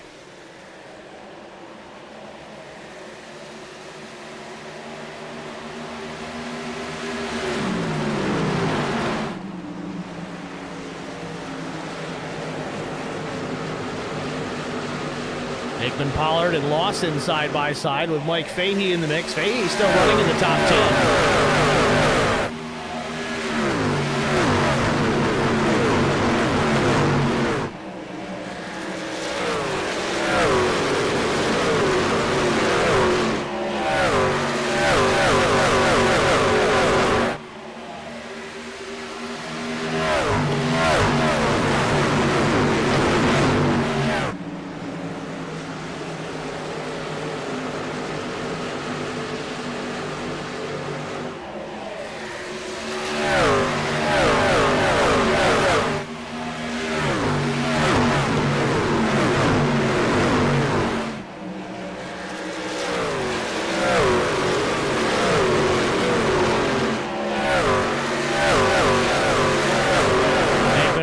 slips up the racetrack just a bit here, still running in the 8th position, battling with Mike Fahey and Justin Lawson.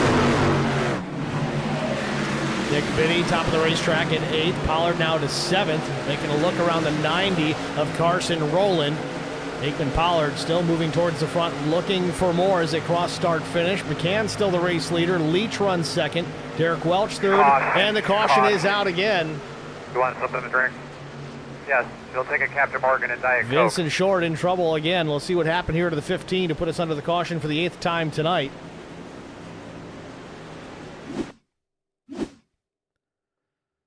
Not sure here. Looks like this started on the exit of turn 4.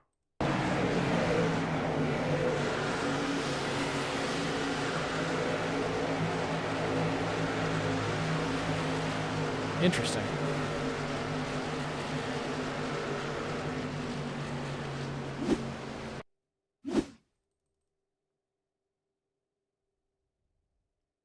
Try and watch this from the driver's eye camera. Yeah, just stepped out on him. Day over for the pole sitter, Vincent Short.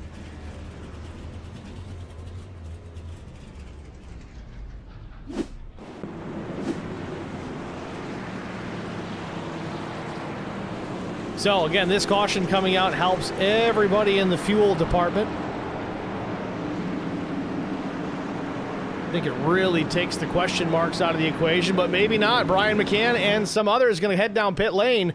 A lot of the lead lap trucks going to come down and pit here. They know they can make it to the end here. This might be a matter of, well, I've got those tires sitting over pit wall. I better use them because if I don't, everybody else is gonna, and I'm in trouble.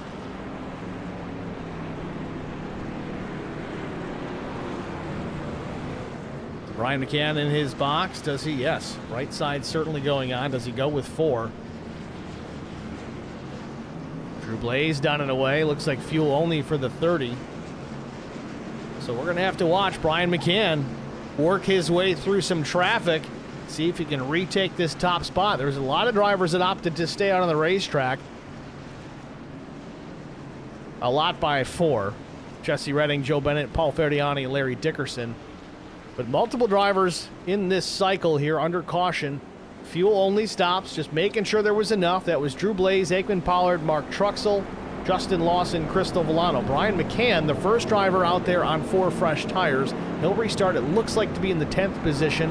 Same story for Connor Leach, 11th. Derek Welch, same in 12th. 13th, Rick LePage, fuel only. Brandon Coleman, 14th, 4 tires. Nick Biddy, 15th, 4 tires. Albert Anderson, 16th, fuel only. Mike Fahey, 4 tires. Carson Rowland appears to be 4 tires. Ryan Pasocco, Mike Corvo, the top 20 also fresh rubber. So 25 to go here, still behind the iRacing pace truck. The lights have gone off. We're still going to try and get everybody lined up double file here. They may have to extend this.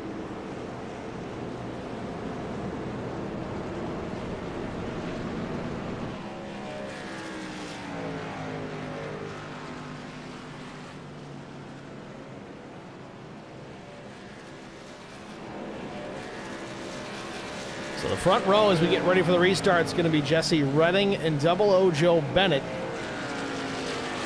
Paul Ferdiani, Larry Dickerson, 3rd and 4th. Then Aikman Pollard, Drew Blaze, Lawson, Truxell, McCann, Villano.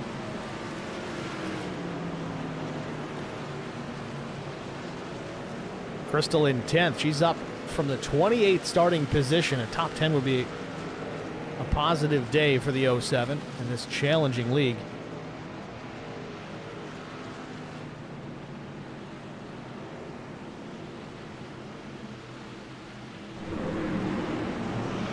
So let's try it again here. It'll be 24 laps remaining as they take the green flag. Green flag. And there we go. Green back in the air.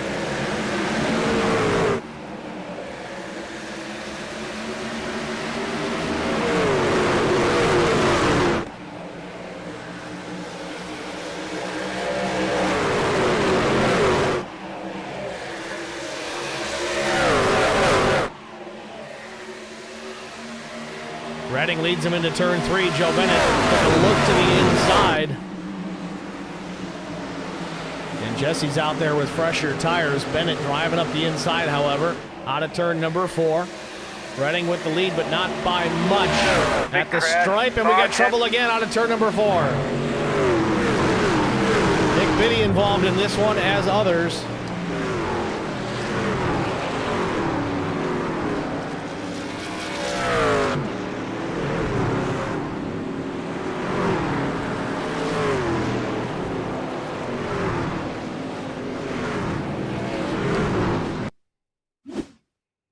Does appear Biddy may have lost it on his own. We've seen a lot of drivers have that tonight. Watch again, 32, topside, little tank slap. Gets crossed up in front of Mike Fahey. Corvu's in it, Steptoe's in it. Russ Endicott full throttle to go by to the inside.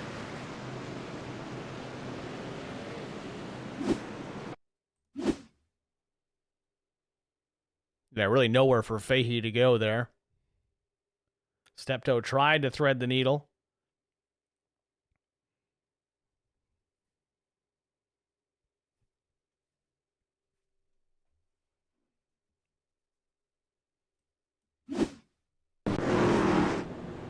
So now 22 laps to go. Certainly no question marks about fuel to this point.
Should get the one to go this time, which means the restart will be with 19 to go. Wrapping up caution number 9.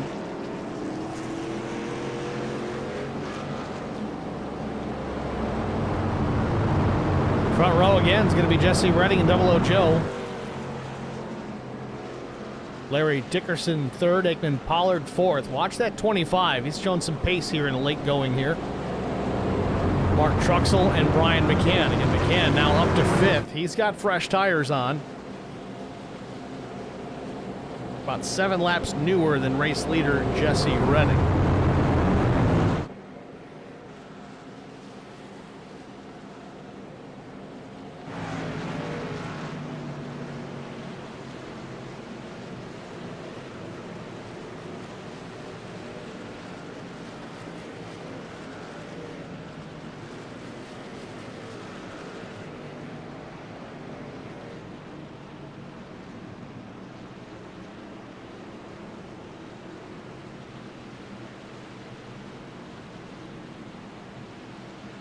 Well, we'll try it again here. Pace truck about to make the left turn. Real hard left. Drives right through the barrels. Green flag. I think we are. Phoenix. Green flag back in the air.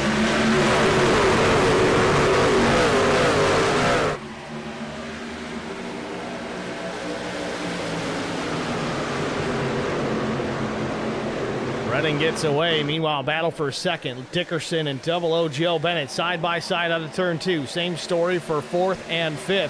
McCann in the red number 7 with Aikman Pollard up top. McCann jumps to the inside. Contact with Larry Dickerson and Double O Joe. Joe goes up the racetrack, opens the door for Pollard.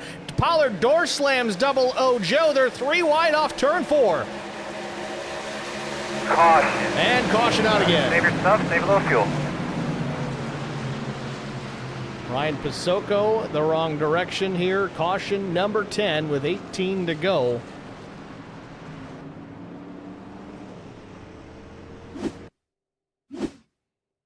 Let's watch the 2 here, see what happens. Drew Blaze up the track as Pasocco starts to come down a bit. They make contact. Blaze, actually Pasocco loses connection there for a minute. Try to get a better look at this.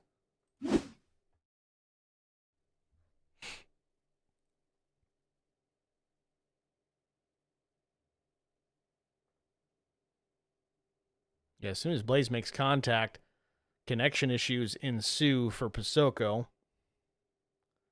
Just a lazy spin here for the 2. Nevertheless, puts us under caution for the 10th time tonight.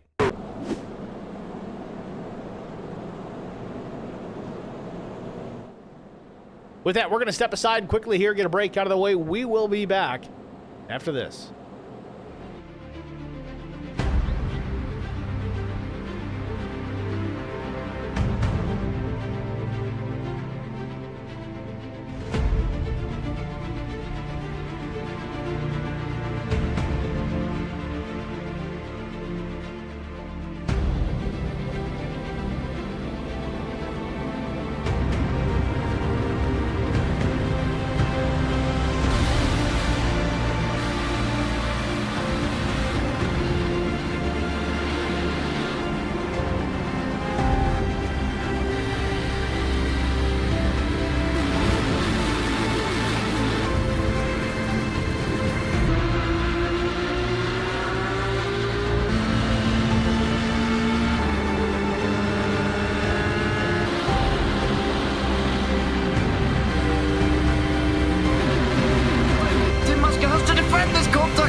Into the fence. They're still beating and banging. And to the line. He is much faster coming through there. Is there damage on Challenger? Abramitis is ahead. There's going to be a race to the line. Who is going to get it?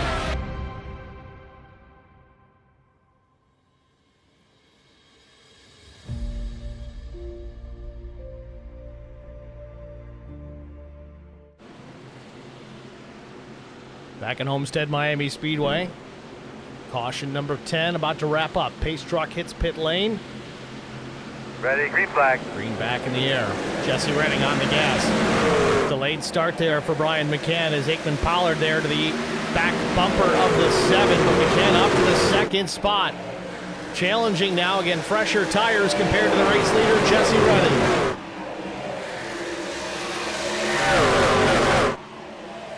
Field barreling out of turn 2, down the back straightaway. Redding still in charge. Not by much, 1/10 of a second between the 21 and the 7. McCann pulls up a little bit closer, might pull some air off the rear spoiler of Redding. Out of turn 4, coming to 14 to go. I don't know if Jesse can hang on, but it will be a monumental effort if he does. To the inside, though, Brian McCann looking for the race lead here into turns 1 and 2. Aikman Pollard on the back bumper.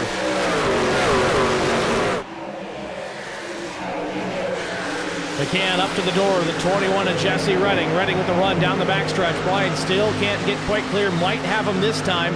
Down to the inside in 3. Redding battles back up to the top.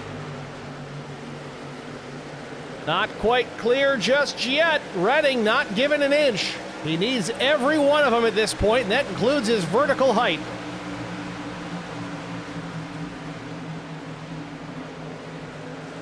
McCann gets through.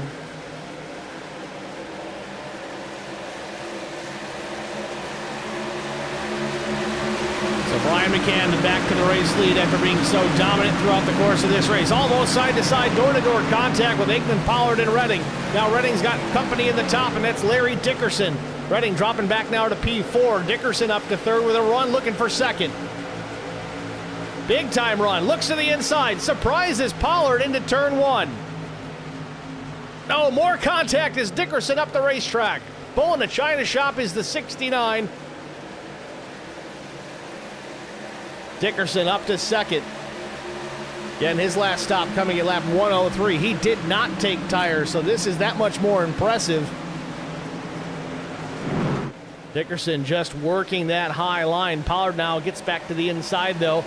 Challenging again, but the run prevails out of turn 4. 11 laps remain. The battle is on still for second.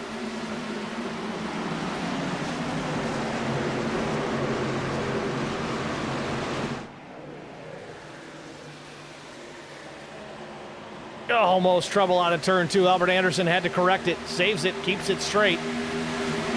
Drew Blaze, though, going to try and take advantage. They're 3 wide into 3. Blaze on the bottom, Anderson in the middle, Connor Leach topside.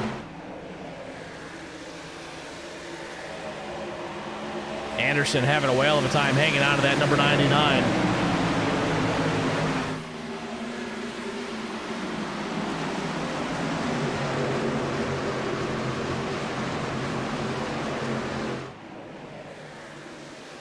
So Blaze gets through up into the 7th position, back out front, still the battle for second. Dickerson's got it. Aikman Pollard still putting that pressure on.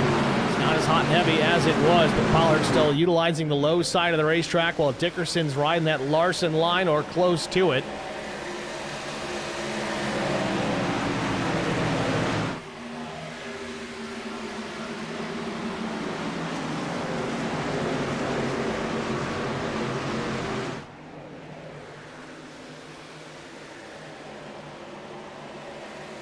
McCann swaps lanes trying to break the draft. Doesn't want to give any of an assist to the 69 of Dickerson. McCann paying attention to what's happening behind him. Knows that Dickerson's running that high lane. Only 8 laps to go when they get back to the stripe. Dickerson's not worried about taking care of tires at this point. Not sure when he made his last stop to replace 4 tires, but it's been a little bit. His last pit stop 103, and it was fuel only for Dickerson, but doing a good job hanging in there. He's running laps within half a tenth of race leader Brian McCann.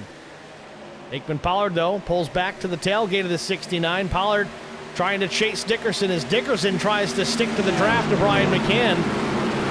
I almost wonder if that's going to throw those guys off more than it's going to help them by chasing McCann down there. It really throws off your entry. Didn't seem to hurt Dickerson, though, as he's back topside.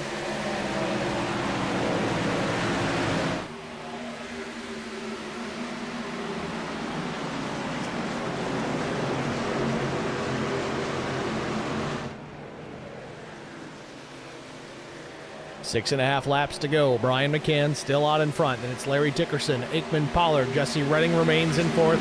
Mark Truxell, a strong run back into the 5th position. Keep in mind, folks, Dickerson started 33rd tonight out of this 38 truck field. Caution. And the caution is out again. Save a little fuel. Derek Welch in trouble. Caution with 6 to go.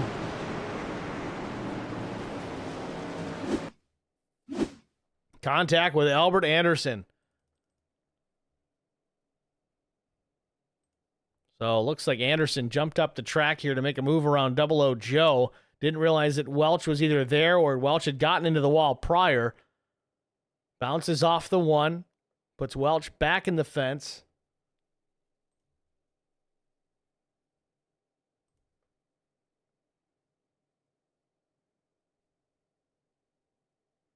Crystal Villano just gets into the back of Derek as they get to the start-finish line, sends him down the racetrack.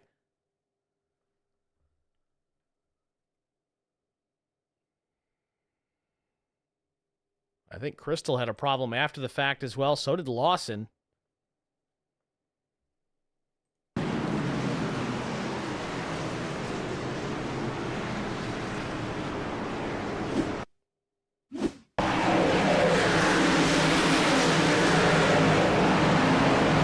Wanted to get a better look at this from a different angle.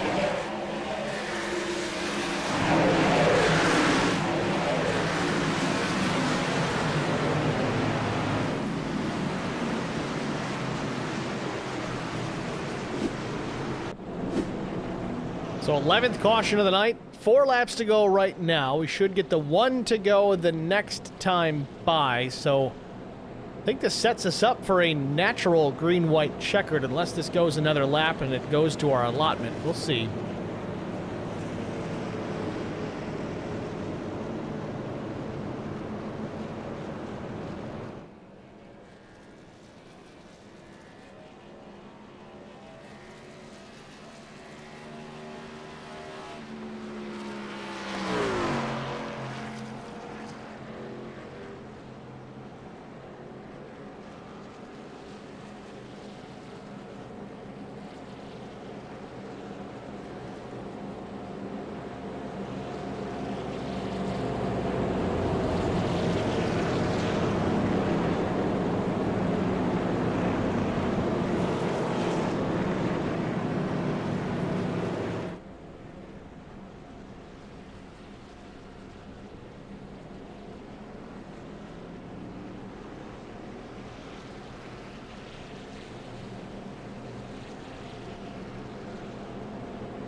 So we're on the 1 to go. We'll get the restart with 2 laps remaining. So a natural green, white, and checkered finish. If the caution comes out prior to the leader taking the white, we'll line them up. We'll do it again, up to 3 times.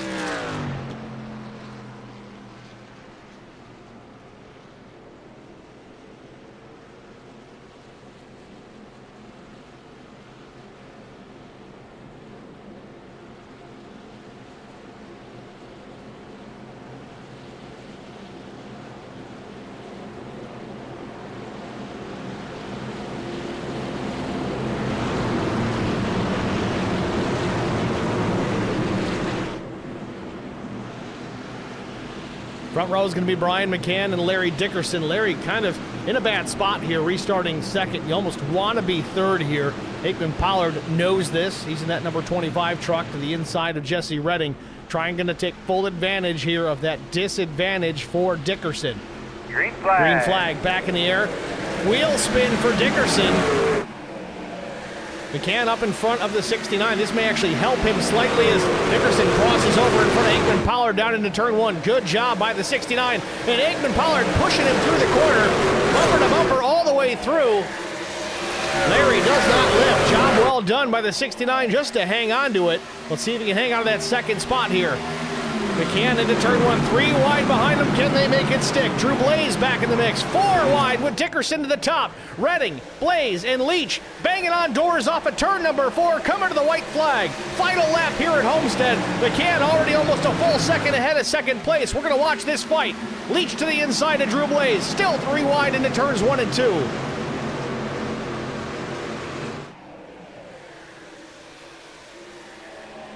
Things have calmed down back for those positions at the end of the top 5. But the story of the night is going to be the 7 of Brian McCann. A dominant performance. Started in the second row and dominated out in front. Out of turn number 4, here at Homestead, he'll take the checkered flag. And we have big trouble here on the main straightaway after the race as they come to the stripe. Nick Biddy involved in this. Chaos ensuing out of turn 4 on the final lap. but not going to deter Brian McCann as he picks up the win.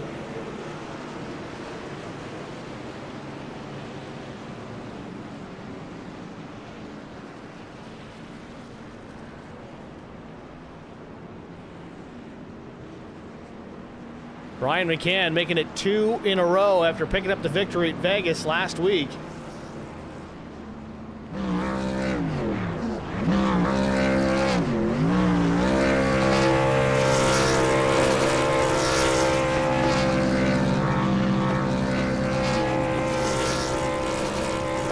All right, iRacing, it's time to change the smoke color when they do the burnouts in the paint. Other than that, job well done.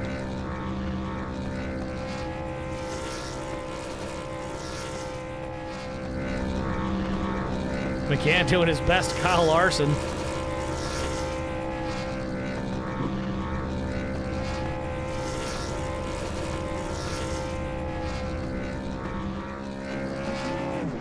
And there it is. You heard the RPMs jump up for a second, and then that motor expires. That'll do it for Brian McCann. We're going to step aside here, get our break out of the way. We'll be back with our top 3 finishers after this. Stay with us. I met Marco Scarza.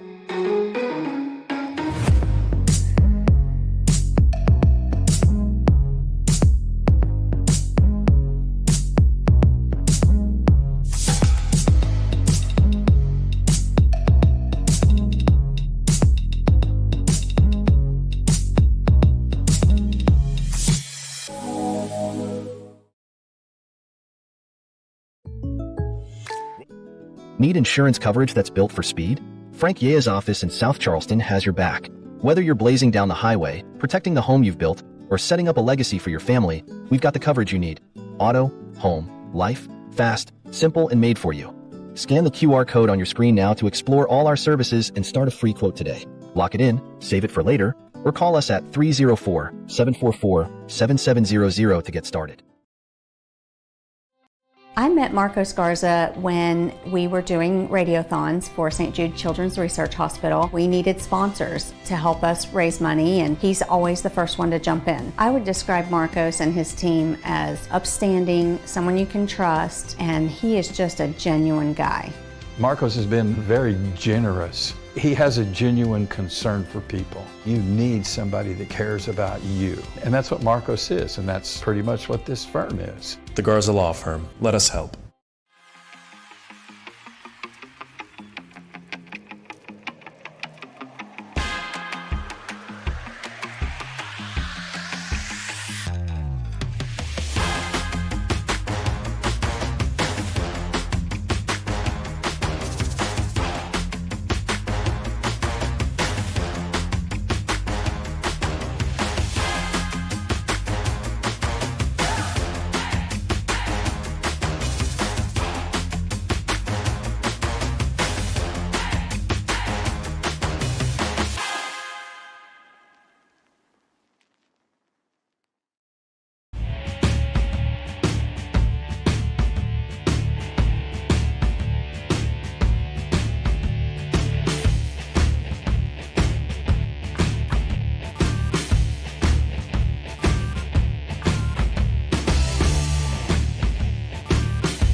Race number 6 in the books here from Homestead-Miami Speedway. Brian McCann making it 2 in a row, takes it to victory lane after a dominant performance here tonight. So you can pull Brian to the broadcast booth, get a word with our race winner. Brian, it's Steve with Track Limits. You got me? I do. Brian, congrats again. Another strong win, a strong finish here tonight. Dominant performance here at Homestead, something that we kind of expected to see, but you had to work for it there late, had to restart with some fresh tires and some drivers ahead of you. Worked your way through this field to take this win. Walk us through your strategy play here at the end of this race, waiting for the very last pit stop to take those final set of tires. Yeah, the strategy at the end there was a little interesting. I think we were about split half and half, when do you take tires, when do you not. And it was kind of right there where our window opportunity wasn't really open to pit yet, so we got lucky with that caution that came out. I forget what lap it was, but took tires, came back out in like 10th, and worked our way up through. Worked out for you in the end. You take your win here, second of the season, second in a row. Looking forward to Martinsville Speedway next week. Going to be a chaotic one, especially at a large field. We had 38 trucks here tonight. If we have more of the same next week, it might just be a matter of survival. But how do you feel about making it 3 in a row on the short track, the paperclip out in Martinsville, Virginia? Yeah, Martinsville is going to be tough. We get 40 trucks in this league typically, so that's going to be a full track. But I love it. I love short track racing. Hopefully we can go out there and put on a good show. Looking forward to it, Brian. Congrats again on the win here tonight. Who do you want to thank before I let you go? My family, you for doing the broadcast, my spotter, Repeat 1975, amazing job helping out tonight. Sponsors who make this league happen, the league admins put on a lot of work behind the scenes, drivers for showing up, 40 trucks, amazing, and everybody watching tonight, thank you. All right, Brian, thanks for talking to us, man. Good luck in Martinsville. Brian McCann, your race winner here at Homestead-Miami Speedway. Next, we're going to talk to good old Larry Dickerson, common driver over at the VRL, which will be live here at Track Limits tomorrow night. We'll pull Larry up into the broadcast booth and get a word with our runner-up, Larry and Steve with Track Limits. Started 33rd, drove it to P2, man. You got a copy? Got you loud and clear, man. Larry, congratulations, man. I know it's probably not the finish that you wanted, but you got to be proud of it. You worked through this massive field tonight, up from the 33rd position to finish runner-up. Walk us through your race, and was there anything you could have done different to reel in Brian McCann there late? Main thing was being I had to start in back, which was my fault. I screwed up qualifying and accidentally hit the wall on my second lap.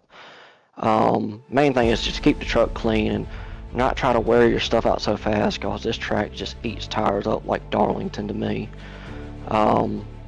If you can get a long green flag run and save your tires, I can get in a groove, and I just never been one to run the bottom here at this track. I struggle at it.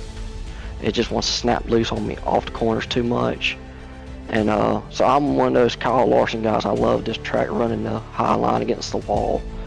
And at the end, I was hoping I can do something with Brian, but he had the fresher tires than me. I pit on lap 105, took my last set, and I know he did his last set, I think 2 or 3 cautions later. So he was able to get through the traffic fast enough and avoid the wrecks after his pit stop that he just took advantage of those fresh tires. There's nothing I can do.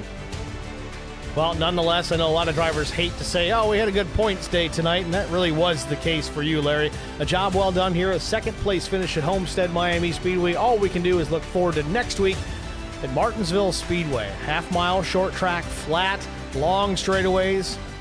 It's going to be an interesting one with a 38-truck-plus field. How do you feel about navigating your way through the short track in Martinsville next week? Next week for me, I struggle at that track, but the last 2 times I went there in any kind of league, I've gotten a second and a top 5. So 2 top 5s in a row. I'm not gonna lie to you, say I'm confident. We know how Martinsville is. It's old school short track racing.